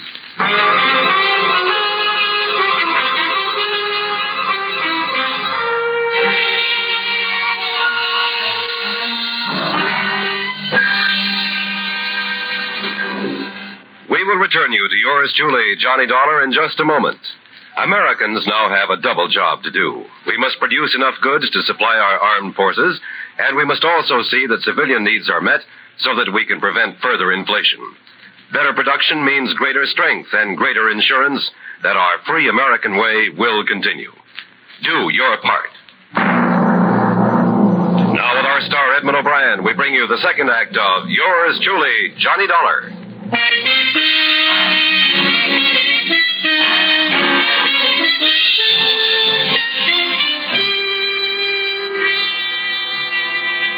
In an attempt to help what was left of my position with the police, the first thing I told them about was the possibility of nailing the 300 men together.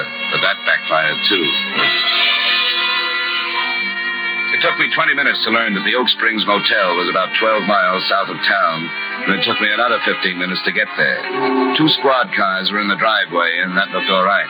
But when I got to the cottage where Lieutenant Crockett and the other officers were, things looked all wrong. The bodies of 2 men lay on the floor. Neither one was Fred Sorrell. Who are you? My name is Dollar, Lieutenant. Oh, yeah. Sorrell did this? Seems to be some confusion about the name. The cottage was rented by an A.J. White. Sorrell was hiding out under a couple of aliases. Too bad we didn't have that information. I didn't know who he was until a half hour ago when I called you. They were already dead a half hour ago. Is there some reason you couldn't have found out 20 minutes before that? Yeah, I didn't happen to be any place this Cowley woman could get a hold of me. She's the one you just got around to turning in? That's right. It's the first time I'd even seen her. First time I knew where she lived. First time I knew anything about her. I've done the same thing before, and it's worked out. This time it didn't. What do you mean? An anonymous call. She said she had information about the Tollhurst robbery that she couldn't give to you. She gave it to me in confidence, and I played it that way. You're still playing it that way? No, I'll give you everything I've got, which still isn't much. Let's go back to town, then, where we can get a real statement. Henderson, take over here, will you? I'm going back to the office. Okay.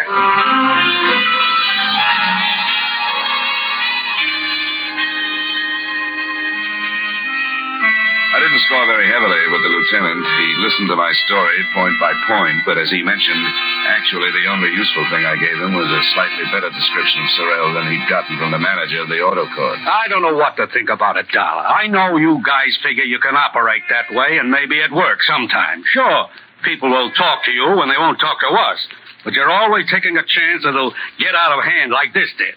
This one was out of hand from the beginning. And it's turned into murder now. You aren't blaming me for that, are you? No, but I want you to leave the case alone from here on. Stay away from that Cowley woman. Stay away from everything. Does that mean I can go now? Yeah. It might be a good idea if you went home and brushed up on a little police work. You're really digging it in, aren't you, Lieutenant? You got it coming. Go on now. I got to get back on this thing. I knew my license was probably at stake, but Crockett's attitude, right or wrong, was more than I could take. Virginia Cowley had been put in the police hospital suffering from internal injuries caused by the beating. I went back to her address, lied my way past the landlady and into the apartment. From a notebook on the telephone stand, I learned that Sorrell lived in Princeton. That was my next stop. Fred Sorrell? Yeah, he still lives here. I haven't seen him some time now. Seems to me he's out of town. I came all the way up from New York just to see him. You suppose I could get into his place, leave a note or something? Well, why don't you just go up and see if the other fellow's there? Name of Hacker. Oh, a roommate? Yeah, you could leave a note with him. Oh, good. How do I get there? Second floor rear, number's 210.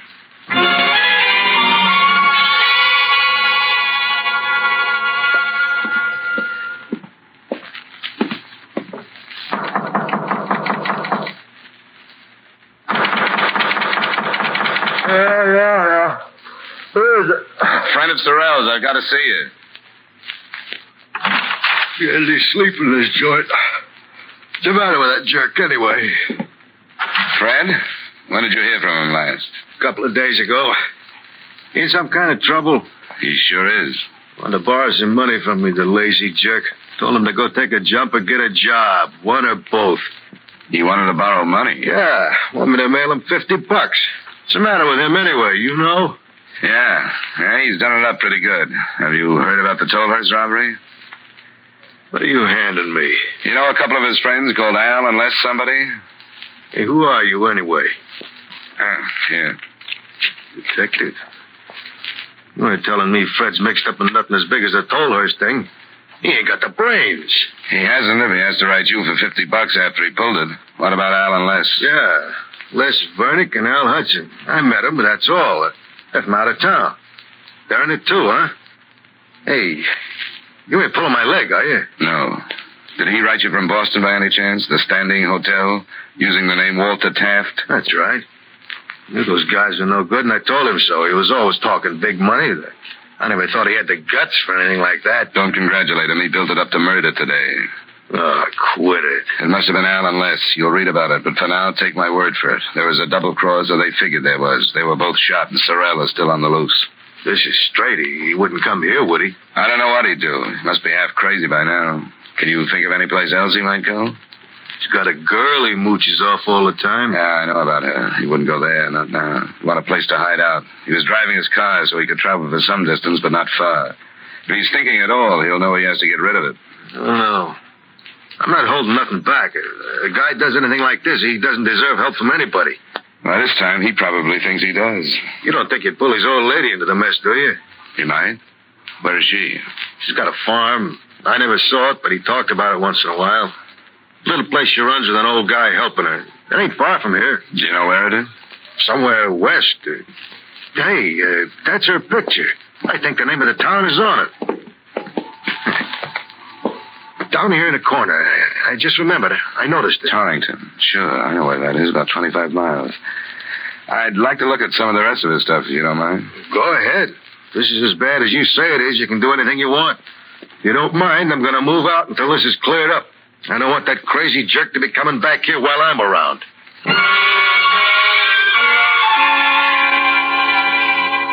Nothing in Sorrell's things gave a hint as to where he'd be likely to go, but to stay on the move more than for any other reason, I decided to cover the farm.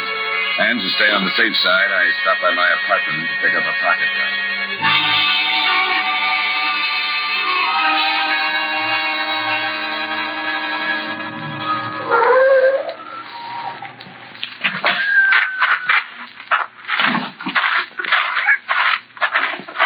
You got business here? Well, it's a sort of a social call. Mrs. Sorrell here? Nope, she went to town. Oh, she went with her. I was passing through. I know her son. I thought I'd stop by. Oh, you're a policeman then. What makes you say that? We heard about Frederick. At least some of us did. We kept it from Mrs. Sorrell. That's why we sent him to town. We don't want that poor soul to learn about him until it's all finished. Did you think he'd come here? How much do you know about it? Somebody heard on the radio about the murders. Do you think he'd be hidden here? Not exactly, but every possibility has to be covered. He'd never come here. He wouldn't be turned out by his mother, but the rest of us would make short work of him. You're welcome to search the place if you choose to. Has he been in touch with Mrs. Thorell through this thing? Nobody's been in touch with Mrs. Thorell.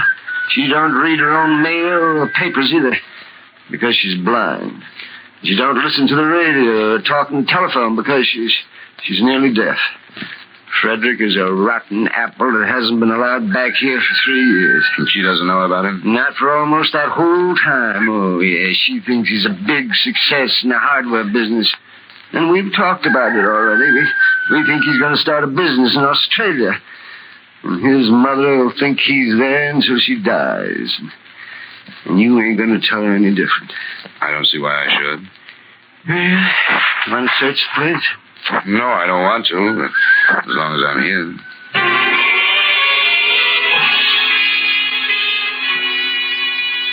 Sorrell wasn't there, and by the time I left, I was made to feel like a criminal myself for looking the place over. By the time I got back to Hartford, the extras were out saying, widespread search fails to uncover killer. And something that had been bothering me came to mind again. Why, with a $50,000 haul, hadn't Sorrell gotten out of New England? A few more questions fell into line, too. How could an amateur like Sorrell escape a full-fledged police search? And why would he even think of a double cross on his first job? And finally, why, after running out of Boston, would he have come back to an auto court 12 miles south of Hartford? I covered the final point and learned that the Oak Springs Motel was within a few miles of the point where he and the other two men had abandoned their car and taken off on foot.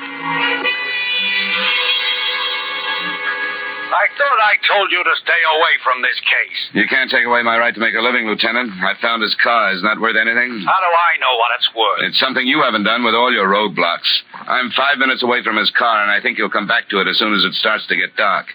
Can't you take a chance on it and have a few men out there? All my men are busy. I'll see what I can do. It's less than an hour till dark. I hope you make it.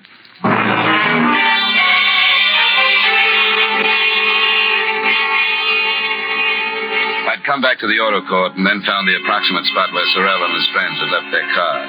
I'd found a pair of ruts winding through the trees, and where they'd stopped, I'd found his car.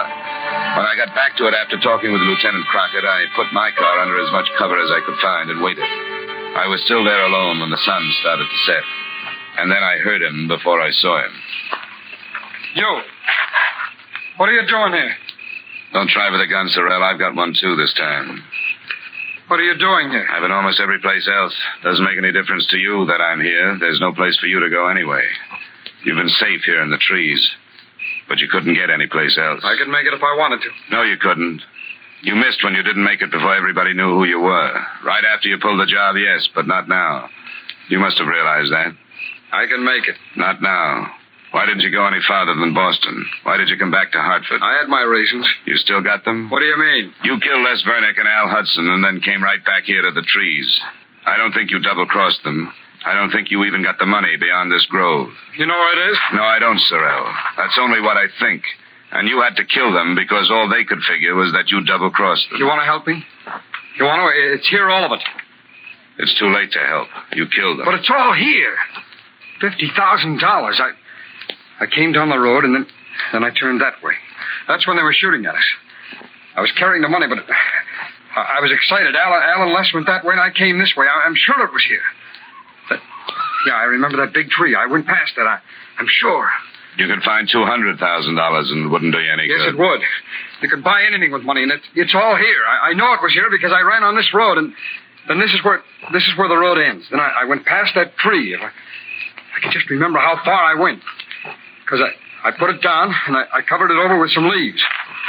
If I just saw them, I'm sure I'd remember. Sorrell. I know where it is, but hey, what are you... I want your gun, Sorrell. Look, get away from me! Get away! Quit it! No! It's all here! It's all here, and I'm going to get it! Now get away from me! Get away, you... All right. Get away! All right!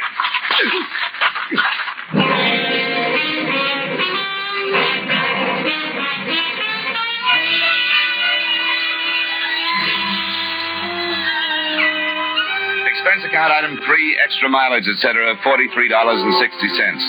Expense account total, $77.60. Remarks?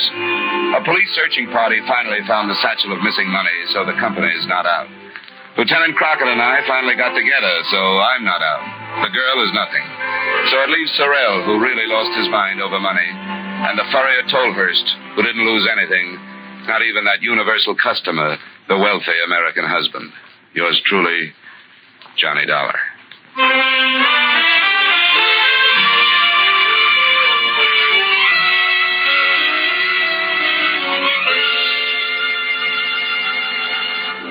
Yours truly, Johnny Dollar, stars Edmond O'Brien in the title role and is written by Gil Dowd with music by Wilbur Hatch. Edmond O'Brien can soon be seen starring in the Paramount Pictures Technicolor production Silver City. Featured in tonight's cast were Parley Bear, Virginia Gregg, Stacey Harris, Bob Sweeney, Herb Butterfield, Clayton Post, and Howard McNear. Yours truly, Johnny Dollar, is transcribed in Hollywood by Jaime Del Valle.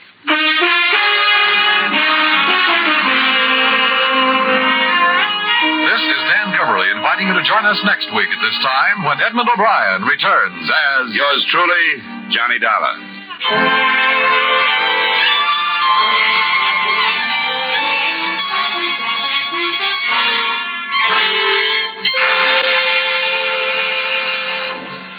The faith of its people is a nation's greatest strength.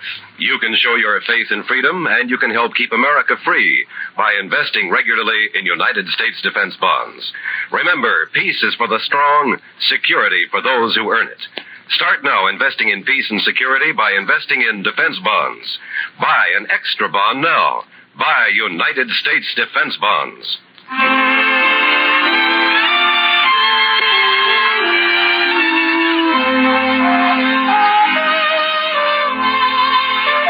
The direction is straight ahead. No turns on your dial for the wonderful comedy of CBS Radio's two and only Amos and Andy. Enjoy Amos and Andy, the Kingfish, and the rest of those fabulous characters tomorrow night on most of these same CBS radio stations. Stay tuned now for the Vaughn Monroe Show, which follows immediately on most of these same stations. Wrigley's Spearmint Chewing Gum, the refreshing, delicious treat that gives you chewing enjoyment, presents for your listening enjoyment Edmond O'Brien as... Johnny Dollar. George Parker, Johnny, Corinthian Ulrich. Sure, George. How are you? In need of an investigator. You take a case for us? I've been sitting here waiting for one. You've got it. Big policyholder on Cape Cod, Mrs. Thomas Harwell. She died from poison. That's rare these days. I'll be over in about 30 minutes. Listen to the rest of it.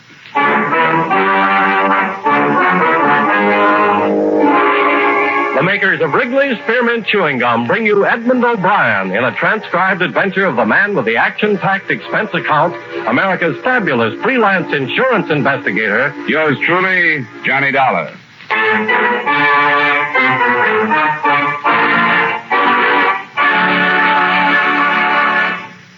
Wrigley's Spearmint Chewing Gum refreshes you. Wrigley's Spearmint Chewing Gum gives you real chewing enjoyment. Yes, for chewing enjoyment plus refreshment, it's Wrigley's Spearmint Chewing Gum. The lively, delicious flavor of Wrigley's Spearmint cools your mouth, helps keep your throat moist, and gives you a nice little lift. The good, smooth chewing of Wrigley's Spearmint helps keep you feeling fresh and alert, adds enjoyment to whatever you're doing. So for chewing enjoyment plus refreshment, treat yourself often to Wrigley's Spearmint Chewing Gum. Healthful, refreshing, delicious.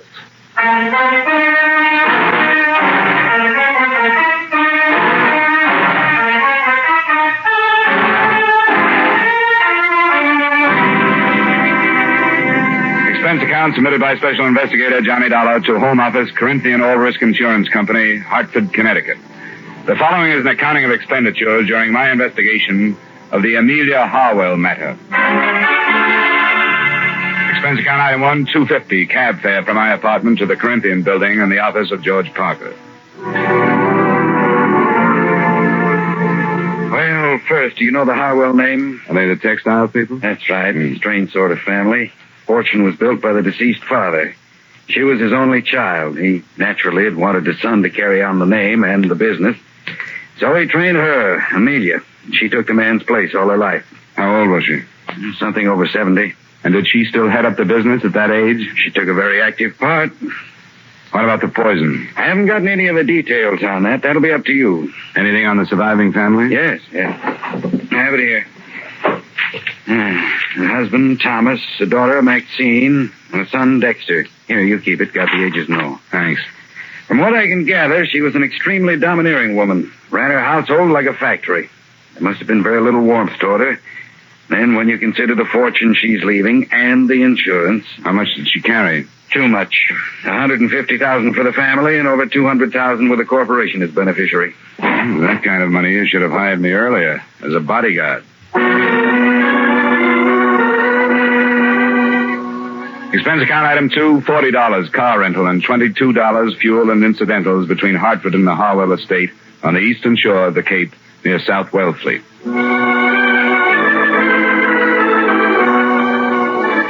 The mansion was as solid as the family's Dun and Bradstreet rating. Heavy brick construction with turrets, shuttered windows, and massive double doors that opened into a coldly formal entry hall.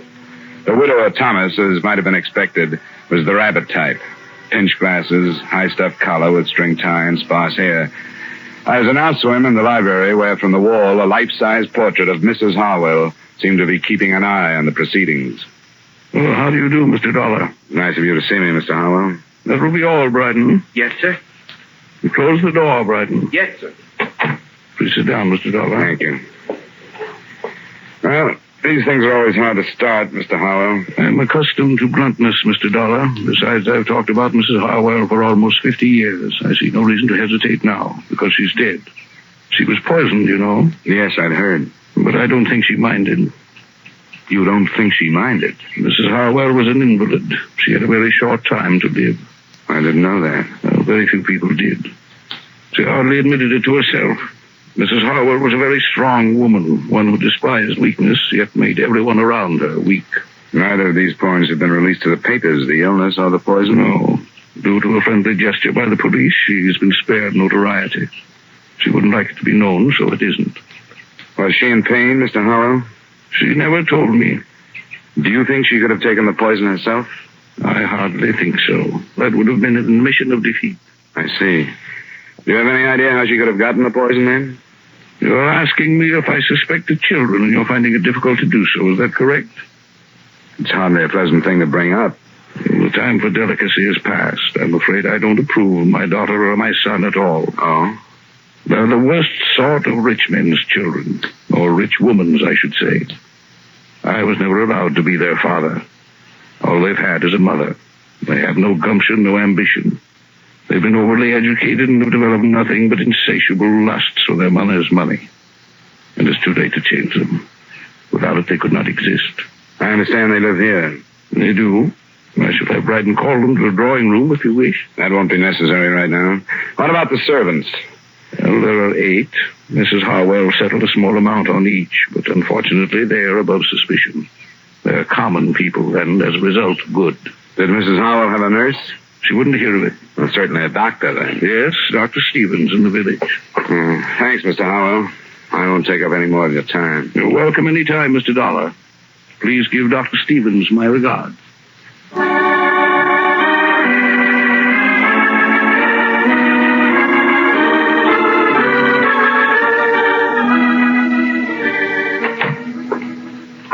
Well, Mr. Dollar, the Harwell case passes from my hands into yours.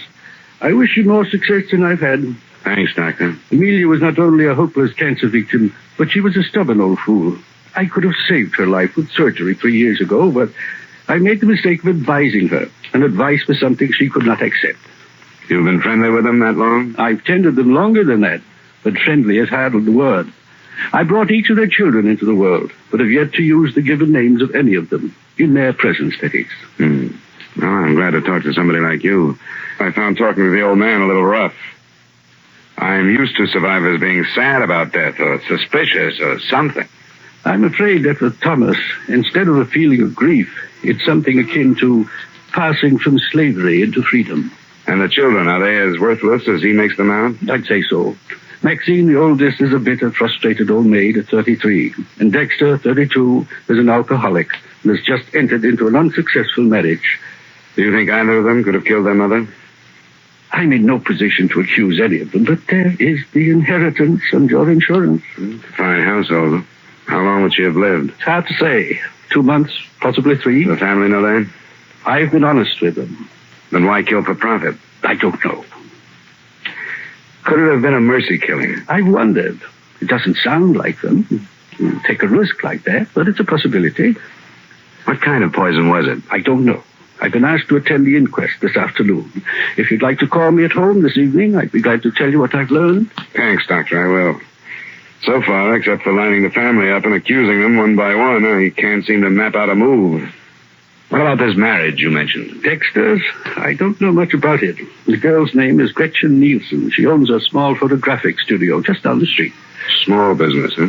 It's below Harwell standards, isn't it? That is probably the cause of the trouble. I don't doubt that Amelia wouldn't let her in the house.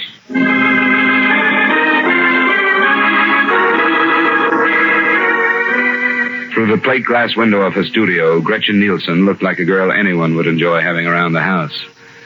She lived up to her Nordic name, fine straight features, warm blue eyes, and a look of strength about her. I got her home address and knocked at the door of a small house 15 minutes after she arrived home that evening.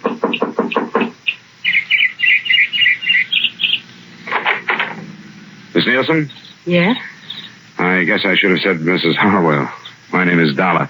I'm an insurance investigator working on the elder Mrs. Harwell's death. I'd like to talk with you. Well, I don't know anything about it. Why have you come here? Because I haven't found any place else to go. I'd rather not talk to you. Why not? There are things you don't want to say? All right. Come on in. I'm surprised I haven't been questioned before this. The police haven't started yet. It's probably why you haven't. I suppose that means I can expect to be dragged into it by them. I'd imagine so, yes. We can sit over here. You know she was poisoned, don't you? Yes, I didn't until Bryden the butler told me. I read about the death in the paper and phoned out there. Why aren't you living there with your husband?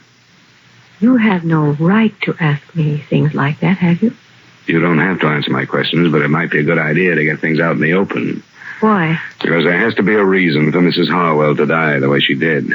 Could your marriage to Dexter be behind it in some way? I don't see how. Wouldn't they let you and Dexter live together in the house? I didn't give them a chance to let me. They knew I'd never live there. What did they tell you? What did they say about the fortune hunter who lured and trapped their only son? You weren't mentioned. That's hard to believe. Why isn't Dexter here with you? Because he's a slave. He's too weak to be anything else. I hate myself for saying that, but it's true. Why'd you marry him? Because I love him. I thought we had something that would drag him away from that family that smothers him. But when the time came, he wouldn't leave them. Why not? Because his mother never taught him to do anything but hold out his hand for the money that was always there for the taking. He's due to come into some money of his own now. Quite a chunk. You led the conversation to this point, didn't you? Dexter would never kill for the money. There has to be a reason why she died. I think her husband did it. Why? To stop her suffering. I caught her off guard a few times. I know she was in pain. And I know she was frightened. Probably for the first time in her life. I think he knew that too and wanted to help. That could be. First you sounded like you hated her. Now you don't. I feel sorry for her. Because she made so many mistakes. And now she's dead and there's nobody to correct them.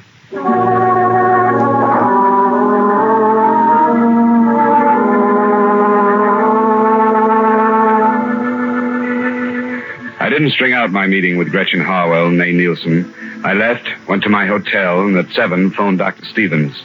His report on the inquest brought out, among other things that didn't seem important at the time, this point. The cause of death was a non-alkaloid poison, administered in suicide or by person or persons unknown. The poison was hardly the type to choose either for suicide or a mercy killing. With what I had, I went out back to the Harwell residence.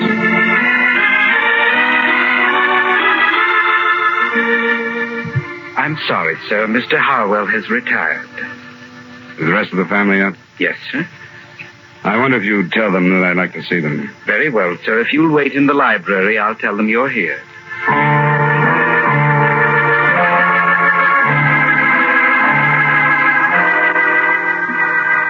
And this is my sister, Maxine. How do you do? How do you do?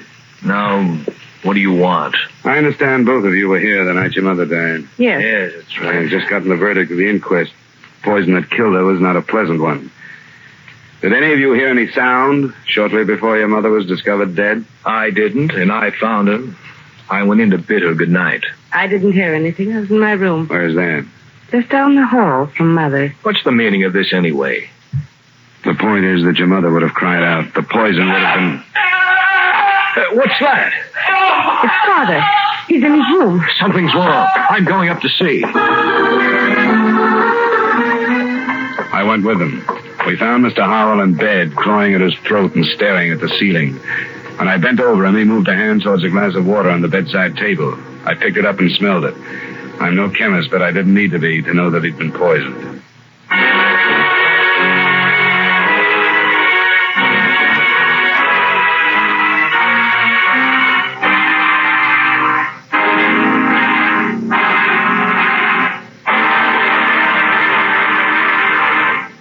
Friends, wherever you are, whatever you're doing, you'll enjoy chewing Wrigley's Spearmint Gum. Chew Wrigley's Spearmint while you're working. The lively, full-bodied flavor of Wrigley's Spearmint gives you a refreshing little lift.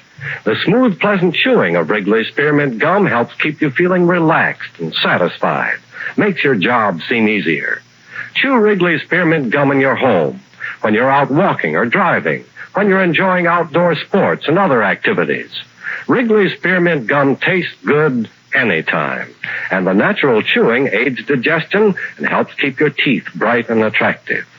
Yes, wherever you are, whatever you're doing, you'll enjoy chewing Wrigley's Spearmint Chewing Gum. Healthful, refreshing, delicious.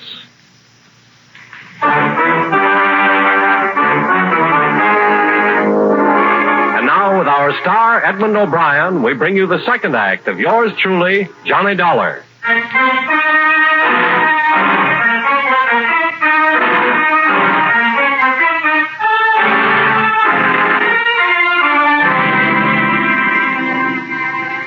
I tried to read something in the expressions of the son and the daughter as we stood for a moment around their father's bed. There wasn't much in them. No surprise, no fear, no satisfaction. Maxine looked a little embarrassed and left to phone Dr. Stevens. Dexter looked a little vague and said he thought he knew where a medical book was. And I was left alone with Thomas Harwell. I'm all right. I'm all right. Call them back, Mr. Dollar. I'm all right. I won't die. Of course you won't. I'm all right. How much water did you drink? Not very much. I was so thirsty, too. But I think I smelled it, and I only sipped. I felt a terrible burning in my throat. I could hardly breathe. Who would do this to me? I was hoping you could tell me, Mr. Harwell. We won't talk about it now. Dr. Stevens is coming out to have a look at you. I'm glad he's been called. He's my friend. Anything I can do for you in the meantime? No, thank you. I'm going to be all right. I'm not ready to follow Amelia. I'm not ready yet.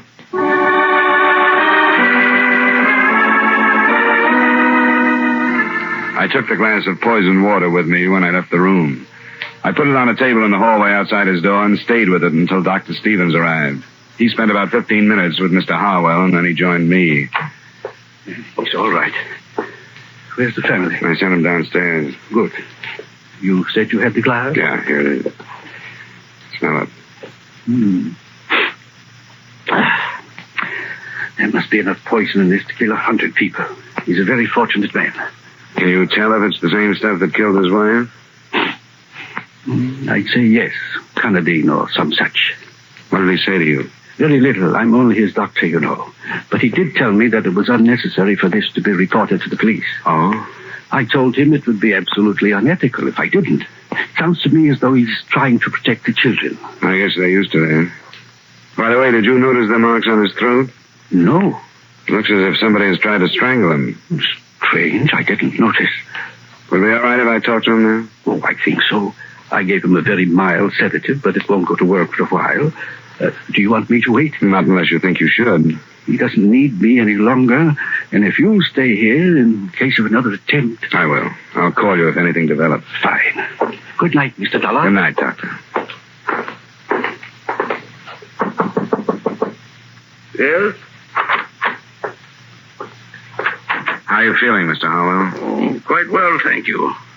Quite well. I'm glad you came back, Mr. Dollar. I want to talk to you. I'm glad to hear that. I spoke to Dr. Stevens. About not reporting this to the police? Yes. Why must he be so uncooperative? Why did you want the police to know? Because no matter how serious the purpose was, the results were harmless. I want the subject dropped. Are you afraid of what police investigation might bring out? For the sake of the family reputation, I do not want their meddling. I intend to manage this in my own way. Tomorrow morning, I'm going to discharge all of the servants. You told me earlier that they were all above suspicion. Do you remember? Until this attempt upon my life, I thought they were. It's hard to understand, Mr. Harwell. If you really think that one of the servants tried to poison you, you must realize that the same one killed your wife. Still, you want the matter dropped. I do. Amelia is gone, and I see no possibility that she will return because I bring about for myself and my family the unpleasantness of police interference. You may believe in your logic, but I'm sorry it won't work. It'll have to be reported. Then, young man, leave this house. I didn't want you here. You will never be allowed under this roof again. All right, Mr. Harwell. Good night.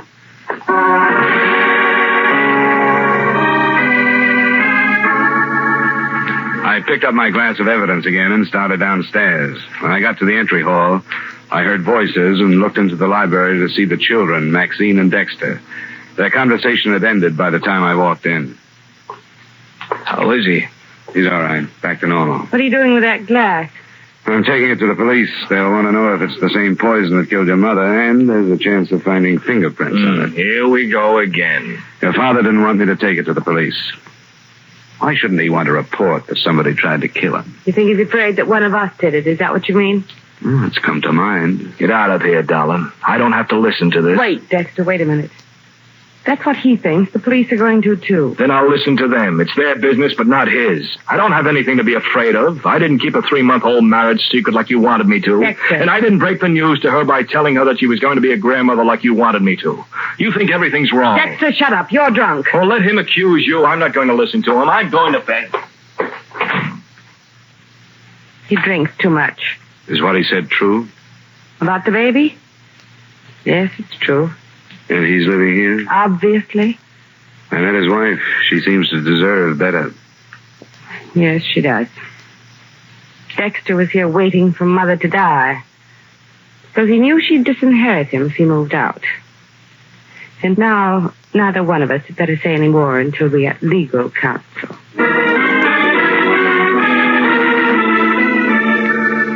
I took the poison to the police and made a statement. Then I went back to my hotel. 2 or 3 phone calls to Gretchen Harwell got no answer, so the next morning I found her at a studio before the day's work began. What are you doing here? I tried to reach you last night and couldn't. What do you want? Somebody tried to poison Mr. Harwell. Oh, he's all right? Yes, I phoned you a number of times last night, but there was no answer. I was out. I stayed with a girlfriend. And you left a few things unsaid the last time we talked. Didn't you? You found out about the baby. Yeah. And you've come to congratulate me. How nice. I've been simply swamped with congratulations. Please, this has to be straightened out, and everything that's held back makes it harder. What does the baby have to do with it? Well, it makes a motive stronger than ever for Dexter. He wouldn't kill his mother. I was told he'd be disinherited if he left the family manse because of the marriage you kept secret. Where did you hear that? Came out last night. He didn't kill his mother. How about trying to kill his father? No. He was trying to help us. The father? Doesn't sound quite right. I know it doesn't, but it's true. Dexter didn't even realize it, but I did, and I tried to explain it to him. Mr. Harwell had never done anything in his life, but he tried to help us. Why? Because when he married her, he must have had a personality. His mother didn't approve of Dexter and me, but I think his father did. You didn't keep it a secret from him? For a little while. Until I insisted that we tell him. And he kept it from Amelia. Do you know why? Because she was the dictator. When she was sick, she was worse. She'd think Dexter had waited until she was helpless before marrying the girl he wanted to. But she found out and was poisoned before she could do anything like dropping Dexter from her will. I don't care. I don't care. I'll even say that Dexter did have reason to kill his mother. But he never would. And not his father. You aren't trying to protect him, are you? Of course I'm not. I don't care how much I love him. I wouldn't want him if he were a murderer.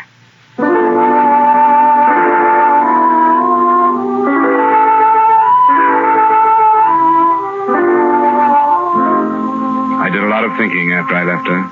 It would have been easy to be swayed by her, and I took that into consideration. In my hotel room, I tried to line up all the points that had come out. Only 2 of them added. By phone, I tried them on Dr. Stevens. He was more agreeable than I'd expected him to be. It was just before noon the next day when once more I walked through the Harwells' front door. In here, sir. They're waiting for lunch. Mr. Dollar. Well, that will be all, Bryden. Yes, sir. Mr. Dollar, I thought I told you not to enter this house again. You did, Mr. Harwell. But I thought the fact that I might save one of your children from a murder trial might make a difference. Which one, if I may ask? Dexter. But I don't understand. I think we've had enough of this, Mr. Dollar. My family has been quite upset since you've arrived. I think we've had enough, too, Mr. Harwell. I wonder if I could talk to you in private. Who are you to ask that? No, Dexter, I think I agree with him. Please leave. But, Father, I You feel... too, Maxine. All right, Dad. Come on, Dexter. Sure. See if Dollar can tell him anything worse about me than he knows. Well, Mr. Dollar. You wouldn't like to see Dexter charged with the murder of your wife, would you? Of course I wouldn't. The police are ready to do it. And they've got a good case. You didn't think of that, did you? I beg your pardon? You didn't realize that you might set up a situation that would jeopardize your son. I don't think I understand. I think you do. You killed your wife, didn't you? You filled a glass of water last night to throw off suspicion and to get rid of the evidence at the same time. Mr. Dollar. If you didn't, Dexter is going to be brought to trial. I can promise you that. I saw the charges being drawn. They have everything against him, except 2 or 3 things. What are they? Something that was hidden behind those tall collars of yours. Scratches on your neck. Another thing that came out at the inquest. Bits of flesh under your wife's fingernails. And the fact that your children didn't hear anything the night she died. They all go together. You struggled to keep her quiet, and she scratched you. You're a very observing young man, aren't you? Not necessarily, but certain things add up. Am I right? I could hardly deny it now. Yes. It made such a little difference to Amelia, though I don't imagine the officials take that into consideration. They seldom do. But it made such a great difference in Gretchen's child. I've made many mistakes with my own children through deference to my wife. I'd hoped that I could help my grandchildren through strength. Strength enough to do what I have done. You were helping Dexter, too? No, helping the child through Dexter. I had hoped that Amelia, when she knew that a life was being given while hers was being taken, would be glad and approve, but she didn't. She asked for a lawyer so that she could change her will. Then I knew what I had to do. I'm sorry, Mr. Harwell. There are many things to regret, Mr. Dollar, many things. But hastening my wife's death is not among them. Her life was decayed. The life she did not want that I did want is so fresh and new that it doesn't even know what hope or helplessness can be. Forgive me, Amelia. Amelia. Forgive me.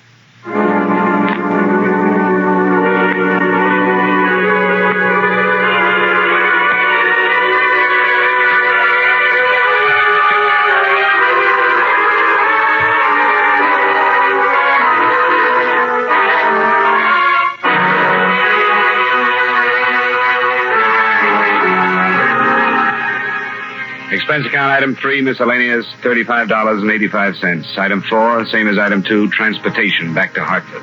Expense account total, $122.35. Yours truly, Johnny Dollar.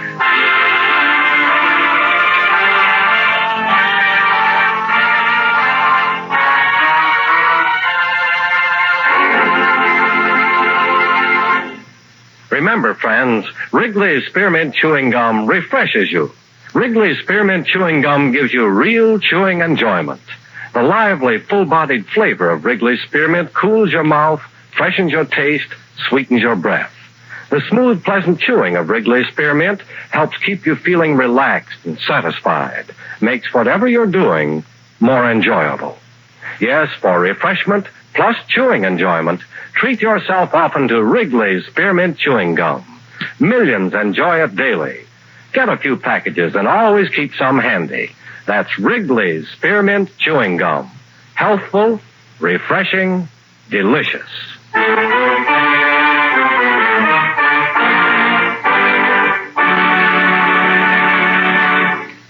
Yours truly, Johnny Dollar, brought to you by Wrigley's Spearmint Chewing Gum, stars Edmond O'Brien in the title role and is written by Gil Dowd with music by Eddie Dunstetter. Edmond O'Brien can soon be seen starring in the Paramount Pictures production, The Turning Point. Featured in tonight's cast were Victor Perrin, John McIntyre, Herb Butterfield, Jeanette Nolan, Virginia Gregg, and Peter Leeds. Yours truly, Johnny Dollar, is transcribed in Hollywood by Jaime Del Valle.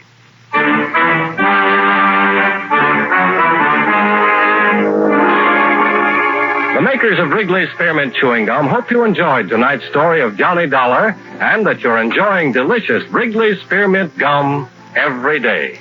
We invite you to join us next week at this same time when, from Hollywood, Edmond O'Brien returns as Yours truly, Johnny Dollar. From Hollywood, it's time now for John Lund as Johnny Dollar. Niles Hartley, Johnny, Columbia Life. Niles, how are you? I thought you were in Chicago these days. I am. This is long distance. We have one here that's a pip. Tell me about it. One of our brokers wrote a $50,000 straight life policy on a man named Lane. Mr. Lane up and dropped dead a couple of days ago. Uh-huh. And you'll never guess why. Why? He starved to death. What? Honest. He died of malnutrition. A man could afford to buy that much life insurance, but he couldn't buy himself a hamburger? Interested? Very. Get yourself an airplane, boy. I'll be waiting for you.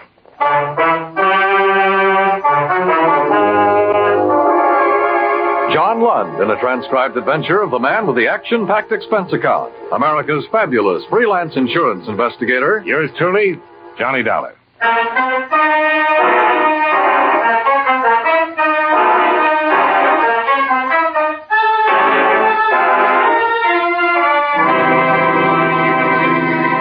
Expense account submitted by Special Investigator Johnny Dollar to the Columbia Life and Accident Insurance Company, Meston Building, Chicago, Illinois.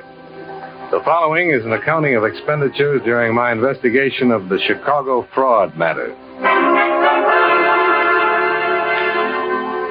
Expense account item 1, $78.13. Plane fare and incidentals, Hartford to Chicago. I had breakfast at the airport, took the limousine into town, found a hotel room, then checked in with Niles Hartley at the claims division. Chicago's blustery climate seemed to agree with him. He was a little bigger than I remembered, a little ruddier, but efficient as ever. I wrote a special delivery to the Insurance Commission in Springfield this morning. Explained we were holding up payment pending a routine investigation of the claim. Uh-huh. But the faster we move on this, the better off we'll be, Johnny. They're going to ask questions, and we'll have to get ourselves some answers. Have they asked any yet? No, but the beneficiary is Lane's sister. Her name is Lydia Staley. She's called them, and she's called us a couple of times wanting to know what's what. Tough. She could be, I guess. She has money of her own, some influence, and so on. A lot of money? Trust stuff. Very comfortably fixed. But she's pretty upset by the whole business. You see, I had to stick my horn in right away and request the coroner to hold the body until we got something done. How so? Lane died on the street with no identification on him. By the time they did find out who he was, a routine PM had already been performed to determine cause. The county was going to bury him. With $50,000 worth of insurance? Yeah. Now, the first thing that occurred to me when I saw this report was that it might not be Lane at all. Besides the malnutrition, here are these findings. Chronic heart condition. Lung history. Debility. Certainly doesn't sound like anybody we'd insure. Well, Lane took a physical before the policy was issued, didn't he? Yeah, sure. Uh-huh. Here's a copy of it. He was 100% okay then. How could he pass it with all these things wrong with him? Good question, Johnny. I'd like to find the answer. Yeah. What's that doctor's name? Dr. Walter Unger, Suite 1932, Michigan Building. Expense account item 2, $3.50. Taxi fare through Chicago's slushy streets to the offices of Dr. Walter Unger, who had been licensed to practice medicine in the state of Illinois in 1946. He was a Northwestern University Medical School graduate. And I'd give him a set of... Married, had 2 children, and lived in Glencoe, a North Shore suburb. Day and night. His income and practice, according to report, were average. Well, good. Yes, drop in tomorrow. Goodbye. I'm sorry, Mr. Dollar. You were saying... I'm from the Columbia Life Insurance people, Doctor. Claims Division. I'd like to get some information about a man you examined on July 14th of last year. All right. I hope this won't take long. What is it you want to know? The man's name was Christopher Lane. You happen to remember him? Christopher Lane. No, I can't say that I do, Mr. Dollar. What about him? Well, first I'd like to know, is this your signature? Hmm? Yes, those are my letterheads. I suppose that's my signature. Aren't you sure? How many people are certain of their signatures? It looks like mine, Mr. Dollar. I can't say for sure that it is or isn't. Well, assuming that it is, what about these notes? Are these in your handwriting? Yes, I would say that was also my handwriting. Mr. Dollar, I'd appreciate it very much if you'd get on with whatever business you have here. According to this, you gave Mr. Lane a complete physical and pronounced him sound. I did. Anything unusual about that? He died 2 days ago, Doctor. I wish you insurance people would buy some books on heart diseases and read them and know them and not take up valuable time. Look here. This patient was 41 years old. If he had no heart condition when I examined him, and obviously he didn't, according to my cardiographic findings, it's entirely reasonable to assume that he could have developed one in a very short time. You people gauge that in your premium. Mr. Lane didn't die of heart trouble, Doctor. He died of malnutrition. Malnutrition? That's what the pathologist at the coroner's office says. Here, look for yourself. Well, he should know. Was it possible for you to overlook that condition at the time you examined him? No. No, if he'd been suffering from malnutrition in any degree, I would have discovered it. According to the coroner's report, he'd been ill for a year or better. Can you explain that, Dr. Unger? No, I can't explain that. I wish I could. All I can say is that I did my job. I examined the man, reported my findings. How about this? Angina. I could have missed that, I suppose, but it's unlikely with the degree of aggravation noted here. Did you x-ray, Mr. Lane? Certainly, it's part of the examination. Have you had much experience reading chest x-rays, Doctor? Mr. Dollar, I know my business. If there'd been any lesions in that man's chest, I would have reported. Doctor, just bear with me, please. Again, the coroner's man said they were old lesions. So I notice. I can't explain that either. Well, you can understand why we want to be thorough about this. Yes, I do. And I wish I could help you. You keep a file copy of all examinations? Yes, certainly. I'd like to see your file on this one, if I may. Of course. Anything else? Yeah. Another hour of your time.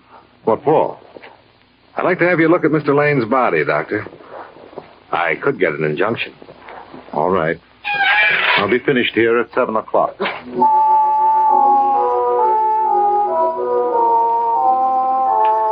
Expense account item 3, $6.50, more cab fare. To and from City Morgue. Dr. Unger viewed the mortal remains of Christopher Lane and was unable to state definitely whether he'd ever seen the man. The next day, all of the personnel connected with Dr. Unger's office made a trip to the morgue. None of them recognized the body either. However, I had better luck with the elevator operator in Lane's apartment building.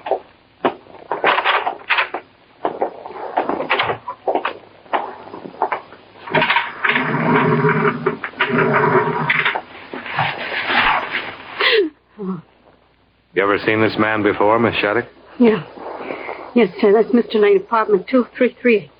You're positive? Oh, yeah. I've seen him every day for almost 2 years. Okay. Want to smoke? I want to get out of here. Sure. I don't know why I'm acting this way. I've seen him that way 100 times. What? I mean, almost like that, out, stoned. Only I guess it's because I knew he was just drunk then, not dead. Oh, I see. Oh, he was crazy. Was he? He's carrying on the way he did. Oh, feels good to be out here again, cold enough. Yeah.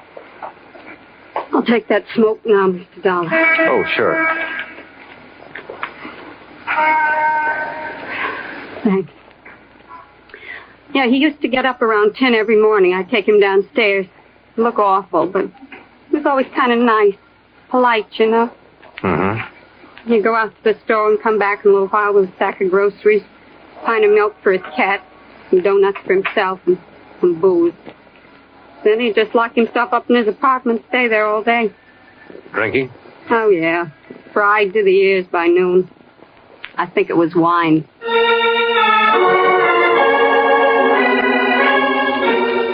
The janitor and the maid, as well as the doorman and the desk clerk, further verified the fact that Lane had been drinking heavily for better than 18 months prior to his death. No one seemed to know why, not even his sister. She turned out to be a woman of 30 or more, well-tailored, well-groomed, and bad-mannered. I wish you'd take your briefcase and get out of here, Mr. Dollar. I'm sorry you feel that way, Mrs. Staley. Chris drank himself to death. I don't know why. I just know he did it. He's dead. He named me his beneficiary. Now, why don't you pay me what you owe me? We will, Mrs. Staley, if the circumstances are right. So far, we have a reasonable doubt. Oh. And this investigation is for your benefit as much as it is ours. What do you mean by that? When we've satisfied ourselves one way or the other, your claim can be settled. Well, what is it you want to know? I haven't seen my brother in over a year. I can't tell you anything about him. Were you on good terms with him? Of course I was. Left me his insurance money, didn't he? Understand you're a widow, Mrs. Staley? I don't see what bearing Do you that have any has. dependents? No children. That's what you mean? And the insurance money would have gone to you alone? Let me correct you. The money will come to me alone. I don't know what you people think you can do trying to weasel out of this, but I've already spoken with my attorneys, and they've advised me to sue for an immediate settlement. Are they aware of the facts of this matter? They certainly are. And they still advise you to bring suit? They certainly did. Well, perhaps I can save you some fees and them some time. Who are your lawyers, Mrs. Staley? Never mind. You'll find out soon enough. All right. I'll tell you what I'd tell them. You can pass it on. Your brother could have died quietly in his bed one night, and any doctor would have pronounced him a heart failure, and your claim would have been good. But he made the mistake of dropping dead on a public street, and the police took over. And before he was properly identified, an autopsy had been performed. Yes, and I'm going to sue the city for And from that autopsy, we know your brother couldn't possibly have passed an insurance examination. But he did pass it, Mr. Dollar. He came to me the day after he'd taken the exam and told me I was his beneficiary. You said you hadn't seen him for over a year. He took the exam last summer. All right. I saw him that one time. He might have come to you, but he didn't come to you about passing that exam. Now, listen here. Your brother never took that exam. What? Someone went up to the doctor's office and took it for him. Mrs. Staley, we aren't fools. Now, we're going to find out who that someone was and how it was done. We're used to all sorts of tricks in this business, and all sorts of bluffing, too. You can sue us for settlement. You can sue us all over the place. With what we have right now, we just love to meet you in a court. I'm talking facts to you, Mrs. Staley, and I wish you'd talk them to me. Get out of here. Get out of here, you cheap snooper, before I call a policeman and have you thrown out.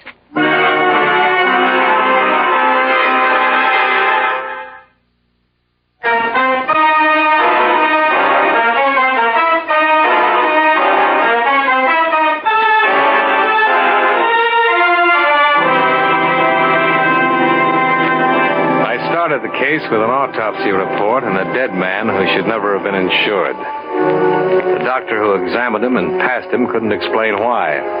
His sister, the beneficiary, explained even less. I left her under the surveillance of a leg man provided by Niles Hartley and decided to talk with the insurance broker who'd written up the policy. His name was Rutherford, and he looked insurance from the top of his iron gray hair to the tips of his highly polished brown shoes.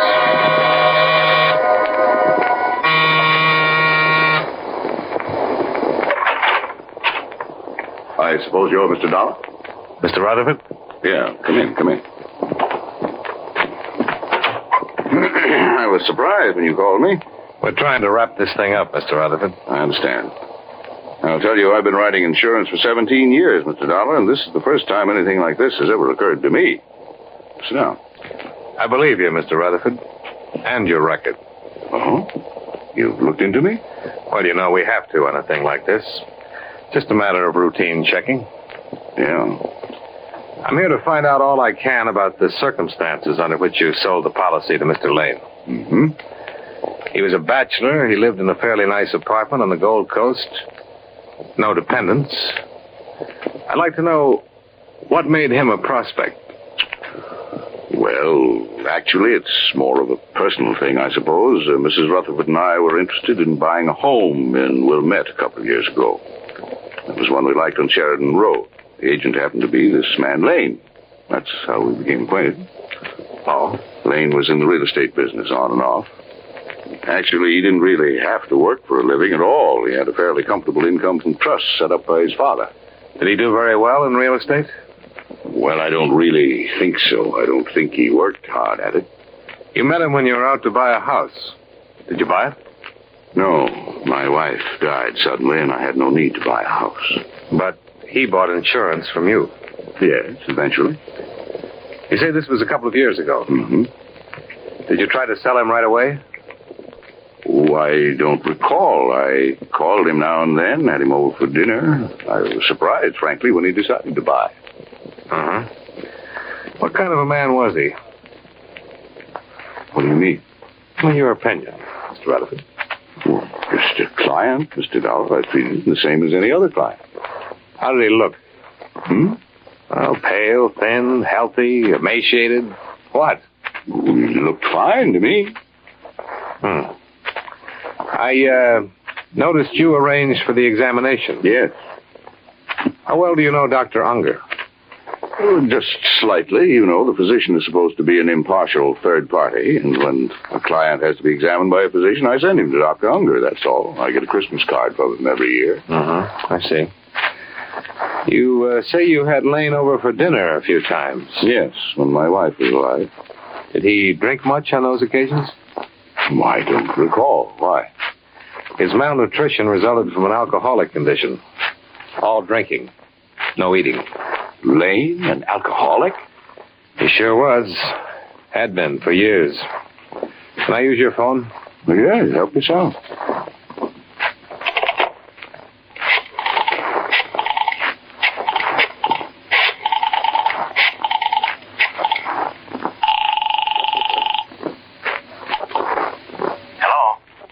Johnny Dollar, Niles. Oh, glad you called, Johnny. Trying to reach you. What's up? Mrs. Staley's fighting back. Huh? Her lawyers served notice on us an hour ago. Well, nothing to worry about there. Just a bluff. Oh, but this wasn't. She made the coroner release her brother's body. Took it to a crematorium. Exhibit A is a pile of ashes by now. Oh. I can try something here. We'll try it. Right. Mr. Rutherford. All finished? Yeah. Mr. Rutherford, I'm afraid you're in a little trouble. Well, what are you? You couldn't have written that policy or known Christopher Lane without being aware of his drinking habits. Now, see here, Dollar. I've been an insurance broker for a good long time, and no one has ever questioned my integrity. And I think that's what you were banking on, your reputation. I'm sorry for you, Mr. Rutherford, but there had to be a collusion here, and you're the logical party. You arranged for someone to take Lane's examination. You were going to split with... Oh.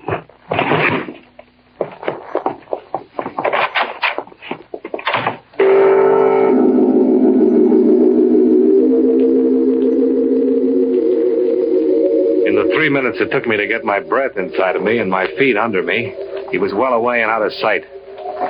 I used his telephone a second time. I told Niles Hartley what had happened and then made a beeline for Lydia Staley's place.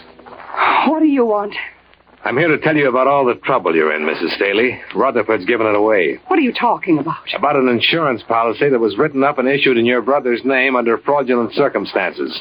You're the one who stood to gain most, but you had to have help to pull it off. Rutherford helped you. I don't know anybody named Rutherford. Now, look here, No, you look here. Rutherford just slugged me and beat it. But he isn't going to run far. Principally because he doesn't know how to run. He'll cool off, and he'll begin thinking about all this business in a new light. A few minutes ago, it dawned on him what he'd done. He'd kicked his whole lifetime right out the window. He's been found out. He's lost all around. And he's going to be mad. And you're the one he's going to be mad at. I told you I don't know anybody named Rutherford. Well, then I'll tell you. He'll probably want to kill you. Oh. Do we talk now? I don't see why. I've done nothing wrong. Who took that physical for your brother? He took it himself. You got your brother drunk enough to sign the insurance papers, didn't you? I had nothing to do with them. Okay, Mrs. Staley. We'll get it all from Rutherford. Yes. Why don't you do that? In the meantime, I hope you sleep well, knowing what you've done. I've done nothing. And you'll never prove any of these things you've been saying. Never. And for 2 days, it looked as if she might have been right. There was no way to involve Mrs. Staley without a statement from Rutherford. In the name of the company, Niles Hartley filed charges on attempted collusion against him, and a warrant was issued. The Chicago police were unable to find him anywhere. His apartment was watched 24 hours a day, as well as Mrs. Staley's residence. The case was stalemated. We couldn't locate Rutherford, but he found us. Johnny Dollar. This is Earl Rutherford. Where are you? Never mind. Dollar, they all know about me around Niles' office, huh? Just Niles and me. Uh-huh. I'd like to explain some things to you so you can pass them on to Niles. I'd like to know why I did it, and, before I leave town. You won't get far. There's a warrant out for you. I can get away, all right. Rutherford, Columbia doesn't want to prosecute you on these charges. The notoriety would be bad for them. If you'd make a statement, sign it, I think I could talk them into dropping the whole matter. Maybe we'd better get together. Come on over. No, I'll meet you at the Dearborn entrance to the Drummond. 15 minutes? I'll be there. Right.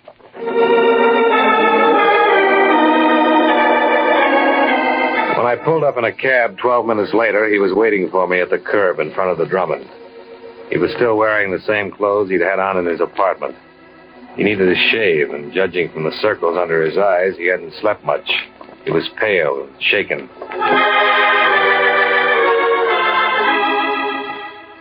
Expense account item 4, 51 cents. Coffee and donuts for both of us. I met Lydia right after Miriam, my wife, died. My children are both grown and married and have lives of their own. I guess I was very lonely. Sure. I became interested in Lydia, and we had a great many things in common.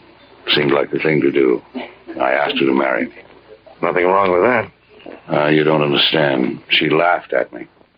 No, I don't understand. I guess I'm not an exciting man, a witty one, or...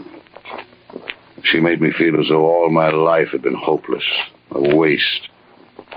And I'd missed a great deal. I asked her, Mr. Dollar, what is it? What do you want out of life? Is that when she brought up the proposition? I guess that's what gave her the idea. My trusts pay her $500 a month for life, and my commissions come to that. We could have lived very comfortably on $1,000, but Lydia talked of traveling, of Europe, of clothes. I don't know, things her family had once. She wanted $50,000 in cash instead of money just trickling in every month, huh? I suppose so. I didn't understand her motive at first, but go on. Well, she told me about her brother Christopher. He was a drunk. The doctors in New York gave him 2 years. I paid a man $100 to go to Dr. Unger's office and take the physical. What's the man's name? I wouldn't tell you that, Mr. Dollar. He's not involved in anything, and I don't want to get him into any trouble. After Lane was insured, you were going to wait for him to die? That was the general idea. Once I'd done it, it was too late to turn back. I mean, I wanted to at times, but a cancellation on a policy that size would have been hard to explain. You're leaving something out. She had you, didn't she? Hmm? You were the goat. Legally, she was clear, right? Yes. She still is, isn't she? Unless you write all this down, we can hold it over her head to prove collusion. You speak to Niles? He'll go along. The charges will be dropped if you'll make a statement. Okay.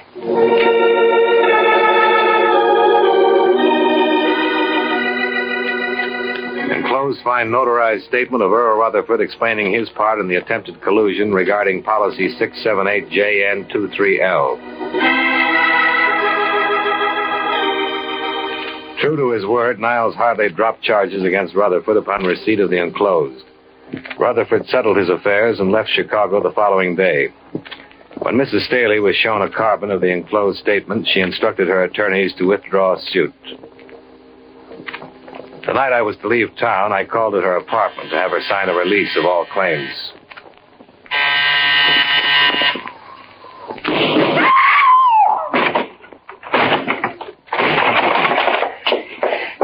Help me, Mr. Dollar. Which way did he go? Help me. Please, help me.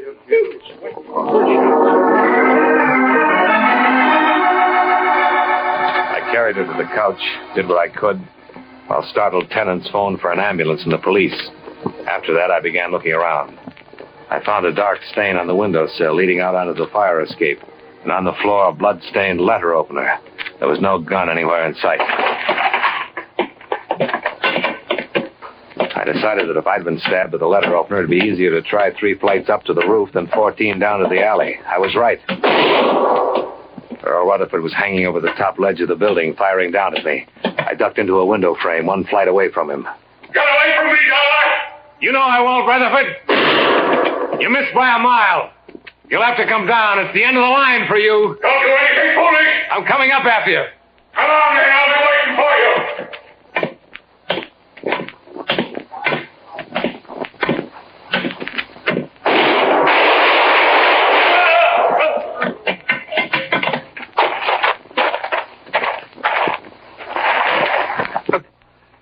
Good shot, Dollar.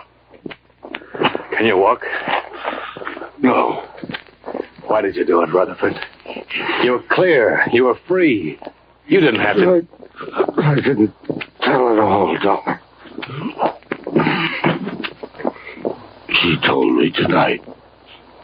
Laughed at me. Said she was planning to run away with someone else when she got the insurance money.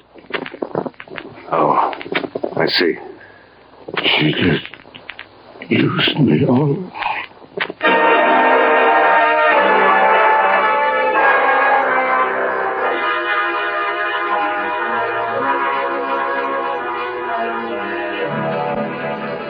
Earl Rutherford died on the way to the receiving hospital. Mrs. Staley was dead when I got back to the apartment. Expense account item 5, $53. Hotel and food while in Chicago. Item 6, same as item 1. Fare back to Hartford. Expense account total, $219.77. Yours truly, Johnny Dollar.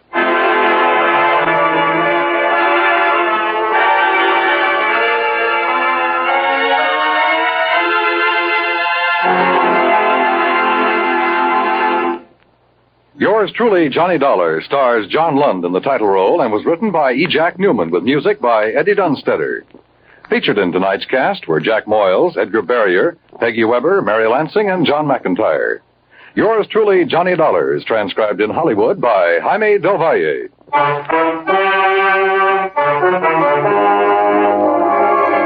This is Dan Cubberly, inviting you to join us next week at this time when John Lund returns as... Yours truly, Johnny Dollar.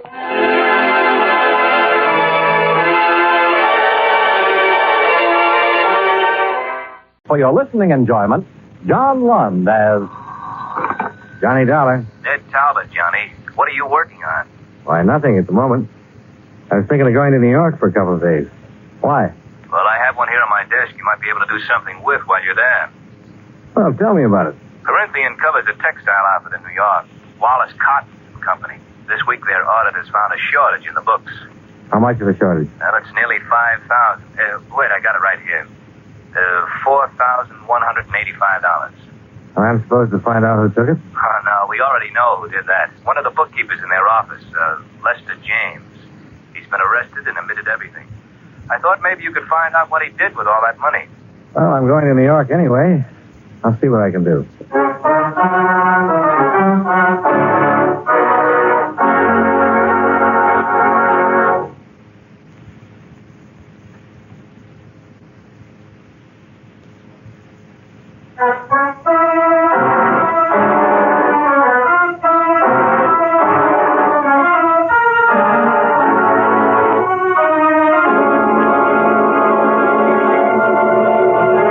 Account submitted by Special Investigator Johnny Dollar to the Continental Adjustment Bureau, 418 Elizabeth Avenue, Hartford, Connecticut. The following is an accounting of expenditures during my investigation of the Lester James matter. Expense account item 1, $32.56. Train fare and incidentals between Hartford and New York City. After receiving from Ned Talbot the necessary information concerning the indemnity claim of Wallace Cotton and Company, Incorporated. I arrived in New York at 1:30 in the afternoon and checked in at the New Weston. Central Division told me that Lester James is being held in the 17th Precinct Jail. I went right over. Well, here you are, darling. Now what? Take it easy, James. This is Johnny Dollar. He wants to talk to you. Hello, James. Hi. I'll see you later, Dollar, huh? Yeah, thanks, Sergeant. You'll give me a yell when you finish, huh? Right. Well, what are you? Lawyer or something? No. I don't want a lawyer. You said somebody would be around to talk to me again, but I don't want to see anybody. Why not? I just don't want to see anybody, that's all. Well, you'll have to be represented by counsel when you go into court. All right, let somebody represent me. Just a technicality anyhow. I know what'll happen in court. I've got my confession. Who are you, anyway? I'm an insurance investigator. Well, what are you doing here? It's a swell day outside. I'm trying to find out what you did with that $4,185 that you took from Wallace Cotton. That? Yeah, that. How about it, James? Isn't it enough that I'm in jail? It's enough for the police, but not for my insurance company. I don't have anything to say to you. Now, look, don't be foolish. A whole or a partial recovery will have a lot to do with what happens to you in court. I don't want to be foolish. It's just that I spent it all. Every dime of it. No way to pay it back. Spend it on what? Doesn't make any difference. Might make a lot of difference. I don't have anything to tell you. You've never been in trouble before, have you? No. They think of things like that when a man comes up for sentencing. Now, this is your first offense. I know. You trying to shield somebody, James? Why don't you go away? You been trying the market? Did you gamble with it? No, just leave me alone. I won't tell you anything, Mr. Dollar. If you bought something with it or gave it to somebody, if it can be recovered in some way. No, I tell you, go away, leave me alone. I'd like to, but you're a thief, James, and you're going to get what's coming to you. I can't leave you alone. Listen. Now, you listen to me. If I don't get the information I want from you, I'll get it elsewhere. I'm going to be real honest with you. Corinthian Liability wrote a blanket policy on Wallace Cotton and Company, promising to pay them in full for every loss caused by fire or theft on their premises. Now, no insurance company takes the word of some guy sitting in a jail cell where there's cash to be recovered. It's the same as stolen property. If you gave it to someone or spent it when it wasn't yours, it's still redeemable. Now, what do you have to say? Look, Mr. Dollar, this won't do you any good. I'm no low-forehead job who got caught crawling in a drugstore window. I'm a college graduate. I've been in the business world for 10 years or better. I know what I want to tell you and what I want to keep to myself. And I don't want to talk about this, do you understand? And there's no way or no person who can make me talk about it. I took the money, I admitted that. I did a bad job of it, I was caught, I've confessed, and you've got me. And that's the whole story. Okay. Have it your way, Lester. Go away. Just go away, please.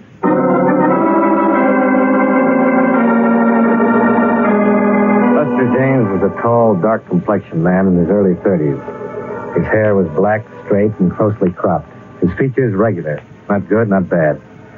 The kind of man you see every day on the street. Somehow, the kind of man I hadn't expected to meet. Expense account item 2, $1.35, cab fare.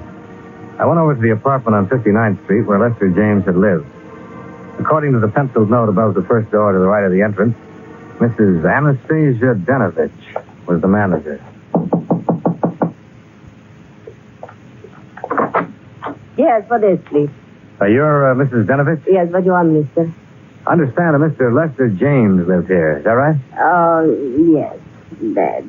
Bad. I hear he steals money, and that's bad. Yeah. I'm from the insurance company, Mrs. Denovich. We're trying to recover some of that money if we can. Wonder if you could help me. I fix dinner now for my son. He's come home from work. What I do? Well, I want to know about Lester James. What is? The work, Mrs. Denovich. Did he drink? Gamble? Did he stay in nights or go out? Did he pay his rent? You're a policeman? Insurance investigator. Oh, please. Sometime else. Look, it's important now. I talked to Lester on phone. He said I don't have to answer any questions. Well, you don't have to, but I'd appreciate it if you would. My son home soon. All right, mister. I know these things. You ask about men who live here. Well, look, how about his friends? Who visited them? No. I cannot say. No visitor. Oh, is he a good tenant? No trouble, like Mr. O'Sullivan on third floor, always drunk. Fine. You ever meet his girl? Girl? Well, sure, his girl. He has a girlfriend. No, I never see girlfriend. How long have you known him? 5, 6 years, maybe, ever since he moved in here, this place. You know how he spent his time? Work. He work hard. No, I mean besides working at the textile company. How else? No. He poor fellow, that one. How's that? He steal money, true, but he poor fellow just same. For him, I feel. Yeah. Later, he quiet and he think. I know he live up in that little room quiet. Think, he does all the time, he think. Oh, my son's dinner, please, you go now. Just a minute. I'd like to see his apartment, if I can. No matter. You bring key back, please. Thank you, Mrs. Denovich.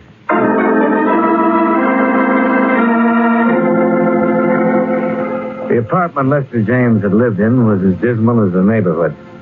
A tiny closet kitchen, a bed that came out of the wall, and a pair of grimy windows that looked across the court into another pair of equally grimy windows.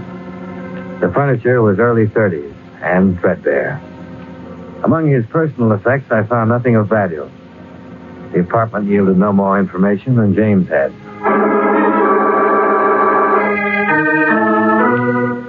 Expense account item 3, $1.95, dinner.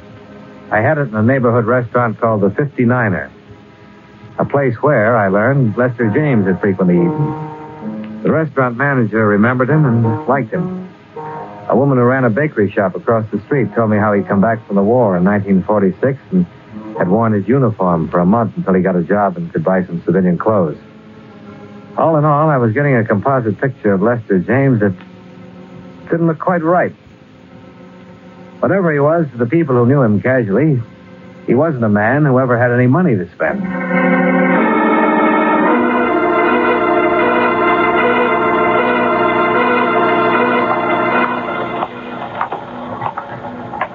Well, hiya. Hi. No good, huh? Well, that's the way it goes. We had some action here today, no? Oh? Sit down. Jim's preliminary hearing was this afternoon. The man from the district attorney's office took about 15 minutes to lay out the evidence against James. And the public defender took about 3 minutes trying to get James to answer one question. What did he do with the money? Did I miss anything? No, not a thing. Wouldn't open up at all. Just said that he'd spent it. Well, Public defender about threw up his hands. I'm about ready to throw up mine. When is the trial set for? Sometime next week. I'd like to talk to him again. He been moved yet? Didn't go to the sheriff's office.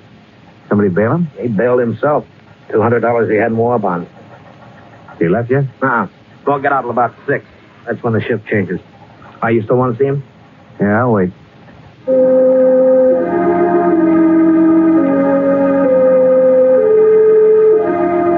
An hour later, when Lester James emerged from the doorway and turned right, I followed him, about a half a block behind. When he caught a cab and headed uptown, I caught one, stayed right with him. When he got out at the Empress Theater and walked around to the stage door, I was standing at the alley entrance. 10 minutes later, he came out and hailed a cab. Once more, I followed. This time, he went back to his apartment on 59th Street. I waited 15 minutes before I went in. James? James? James, it's me. Johnny Dollar. I got a couple of whips of it standing there in front of the door.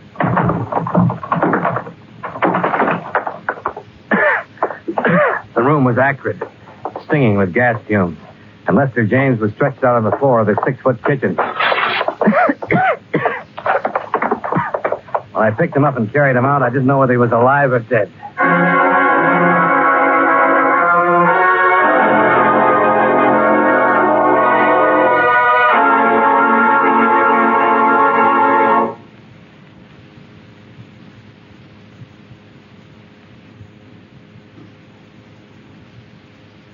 And now, with our star, John Lund, we bring you the second act of Yours Truly, Johnny Dollar.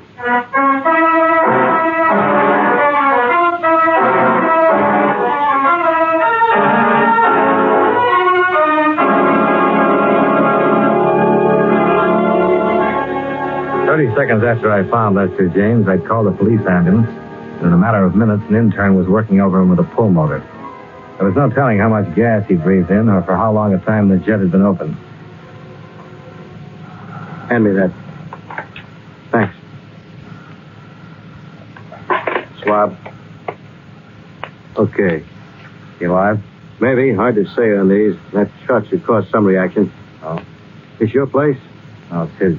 You know him? His name is Lester James. I met him earlier today. Can you give me that? We might be getting something here. What, this thing? Yeah. He'll be sick if... Oh. What? He's catching on. Oh, yeah. Let's have a little more. Getting some pulse. Respiration, too. What do you make it? Well, it depends. If he had a heart condition, it'll be tough. There's nothing more we can do here. Let's move in. Now, where'll he be? 48th Street Emergency. Why? Well, I'd like to talk to him when he comes around. Better phone in first. Oh, sure.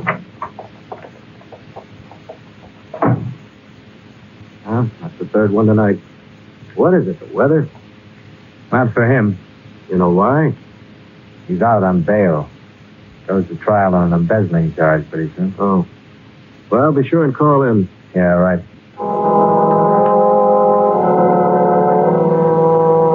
The investigating officers questioned me regarding the circumstances of Lester James's attempted suicide. I told them what had happened and gave them my business address for reference. After that, I went back to my hotel and had dinner. Then I went over to the Empress Theater. A musical show was playing there, and it had just finished. I didn't quite get that, mister. $1. Oh, Mr. Dollar, what can I do for you, sir?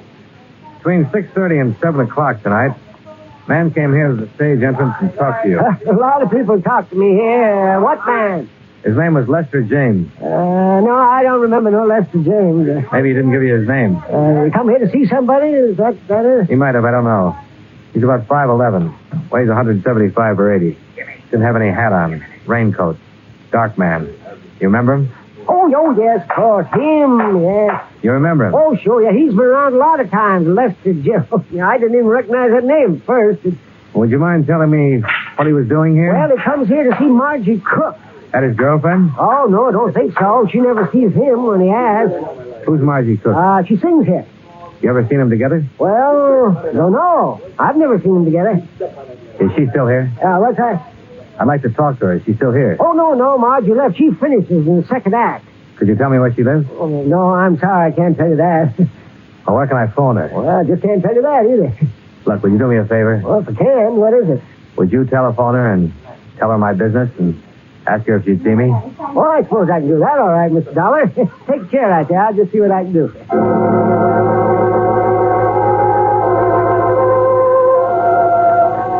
Expense account item 4, $2.65. More cab fare. This time to the apartment of Margie Cook, singer. She met me at the door with cold cream on her face, wrapped in a chenille dressing gown. Miss Cook? You must be Mr. Dollar. Come in, please. Thank you. I didn't quite understand Frank on the telephone. Frank?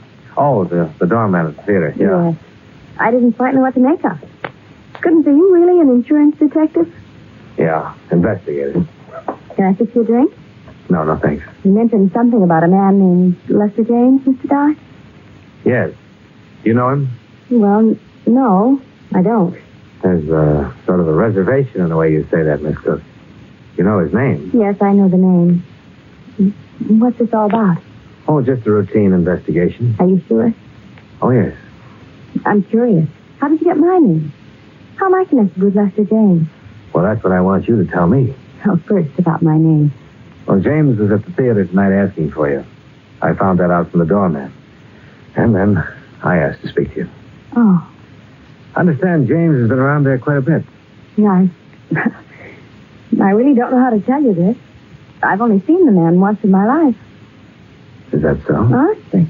He's really quite impossible. Dear. This is very embarrassing to be asked about a thing like this by a complete stranger. Well, maybe I can save you that embarrassment if you'll answer one question. All right. He ever give you any presents?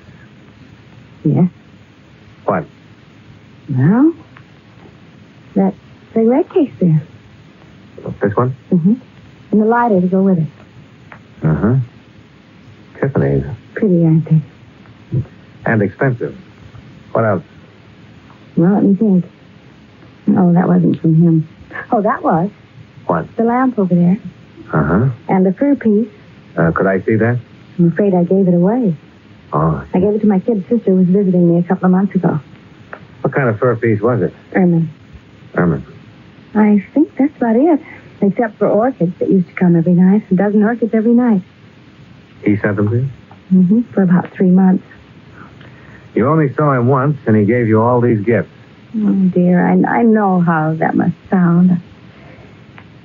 Look, it started about 6 months ago, I guess. I got a card in my dressing room one night asking me to dinner. It was signed Lester James.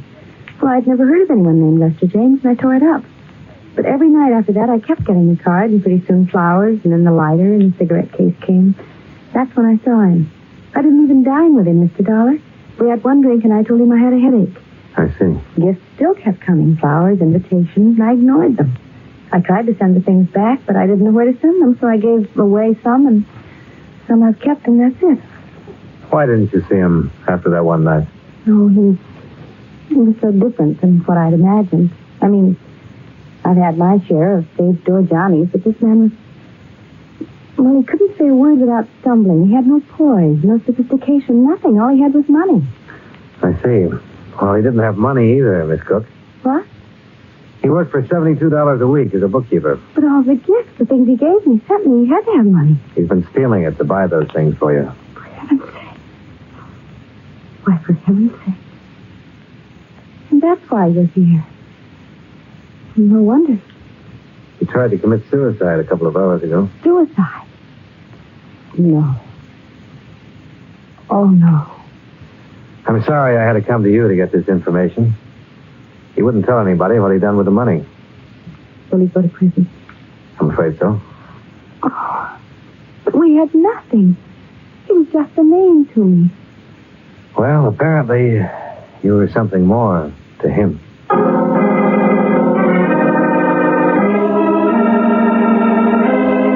I spent the next 2 days tracking down the places from which the gifts had been purchased and ascertaining their retail values. Total, $2,780. I also learned from Margie Cook that Lester James had made appointments to meet her at various times at different expensive restaurants around town. She had never once kept any of these appointments. A check with the Waldorf, 21, the Stork, and several other places revealed that James had always made elaborate arrangements to entertain her. His restaurant bills, which were paid, came to $835. The florist bill, $680. Total, $4,295.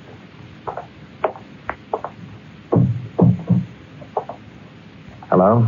Hi. Remember me? Sure. Insurance man. What now? How do you feel? Okay. You saved me, didn't you? I suppose so. Why? Well, for the same reason you'd save a man who was dying, James. You know what I've been doing? What? answering the questions that you wouldn't answer. I met Margie Cook. What? My job, I had to. Listen, you had no right to go to her. You had no right. Look, it's the company's money you were spending on her. I had every right. Unpleasant as it may be. And she knows all about me? Yep. We took back all the things you gave her. You dirty scum. Look, don't get mad at me. Get mad at yourself. I didn't steal the money, you did. Why didn't you leave it alone? What difference does the money make to you? Nothing to me. What do you want now? Well, I didn't get all of it traced down. There's still $410 I'm worried about. Yeah. Here. I've got this much. Yeah. Can you remember what you did with the rest of it? Pretty thorough, aren't you? I try to be. Well? Oh, come on, Lester. We've got most of it. What difference does it make now? You and your money. That's all it is to you. Dollars and cents. Dollars and cents that were stolen. Remember that. What did you do? See her on the stage one night? No. She was in the office. Office? Your office? Yes. Some fashion convention about 6 months ago. She was modeling some of our fabrics for them. The publicity people brought her over. I never saw anyone like that before. You figured a little money would attract her to you, huh? I heard that's the best way to do it.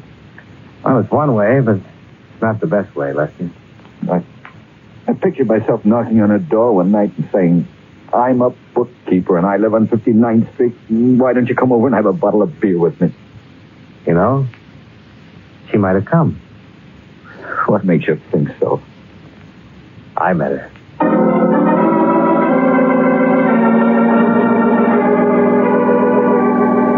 Up until the time I talked with Lester James in the emergency hospital, I had my doubts about love at first sight. But after I talked to him, I was convinced that it could and did happen. To him. I was sorry that he didn't know quite how to handle it. I was also wondering if I'd been in his shoes, would I have done the same thing? Johnny Dollar. Oh, I was afraid you might have left town. I'm just packing up. Who's this? Margie Cook, remember me? Oh, yeah, sure. I haven't been able to sleep thinking about that man. Lester James? Yes. What'll happen to him? He'll go to prison. Even with all the money returned?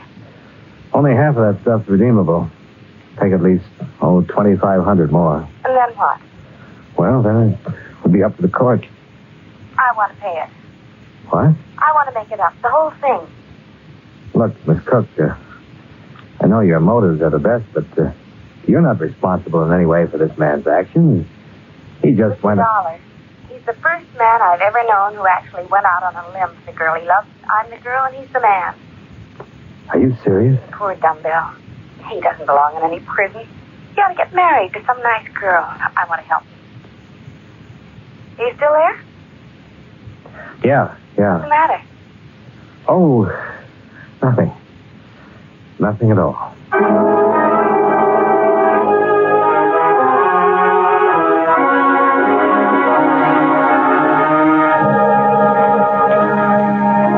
Expense account item 5, $28, hotel. Item 6, $37, meals. Item 7, $15.15, miscellaneous. Item 8, same as 1, transportation back home. Total, $151.22. Remarks: James comes to trial next week in view of Margie Cook's paying back the money he stole. James just might get a suspended sentence. But, as always, that's up to the court. Yours truly, Johnny Dollar.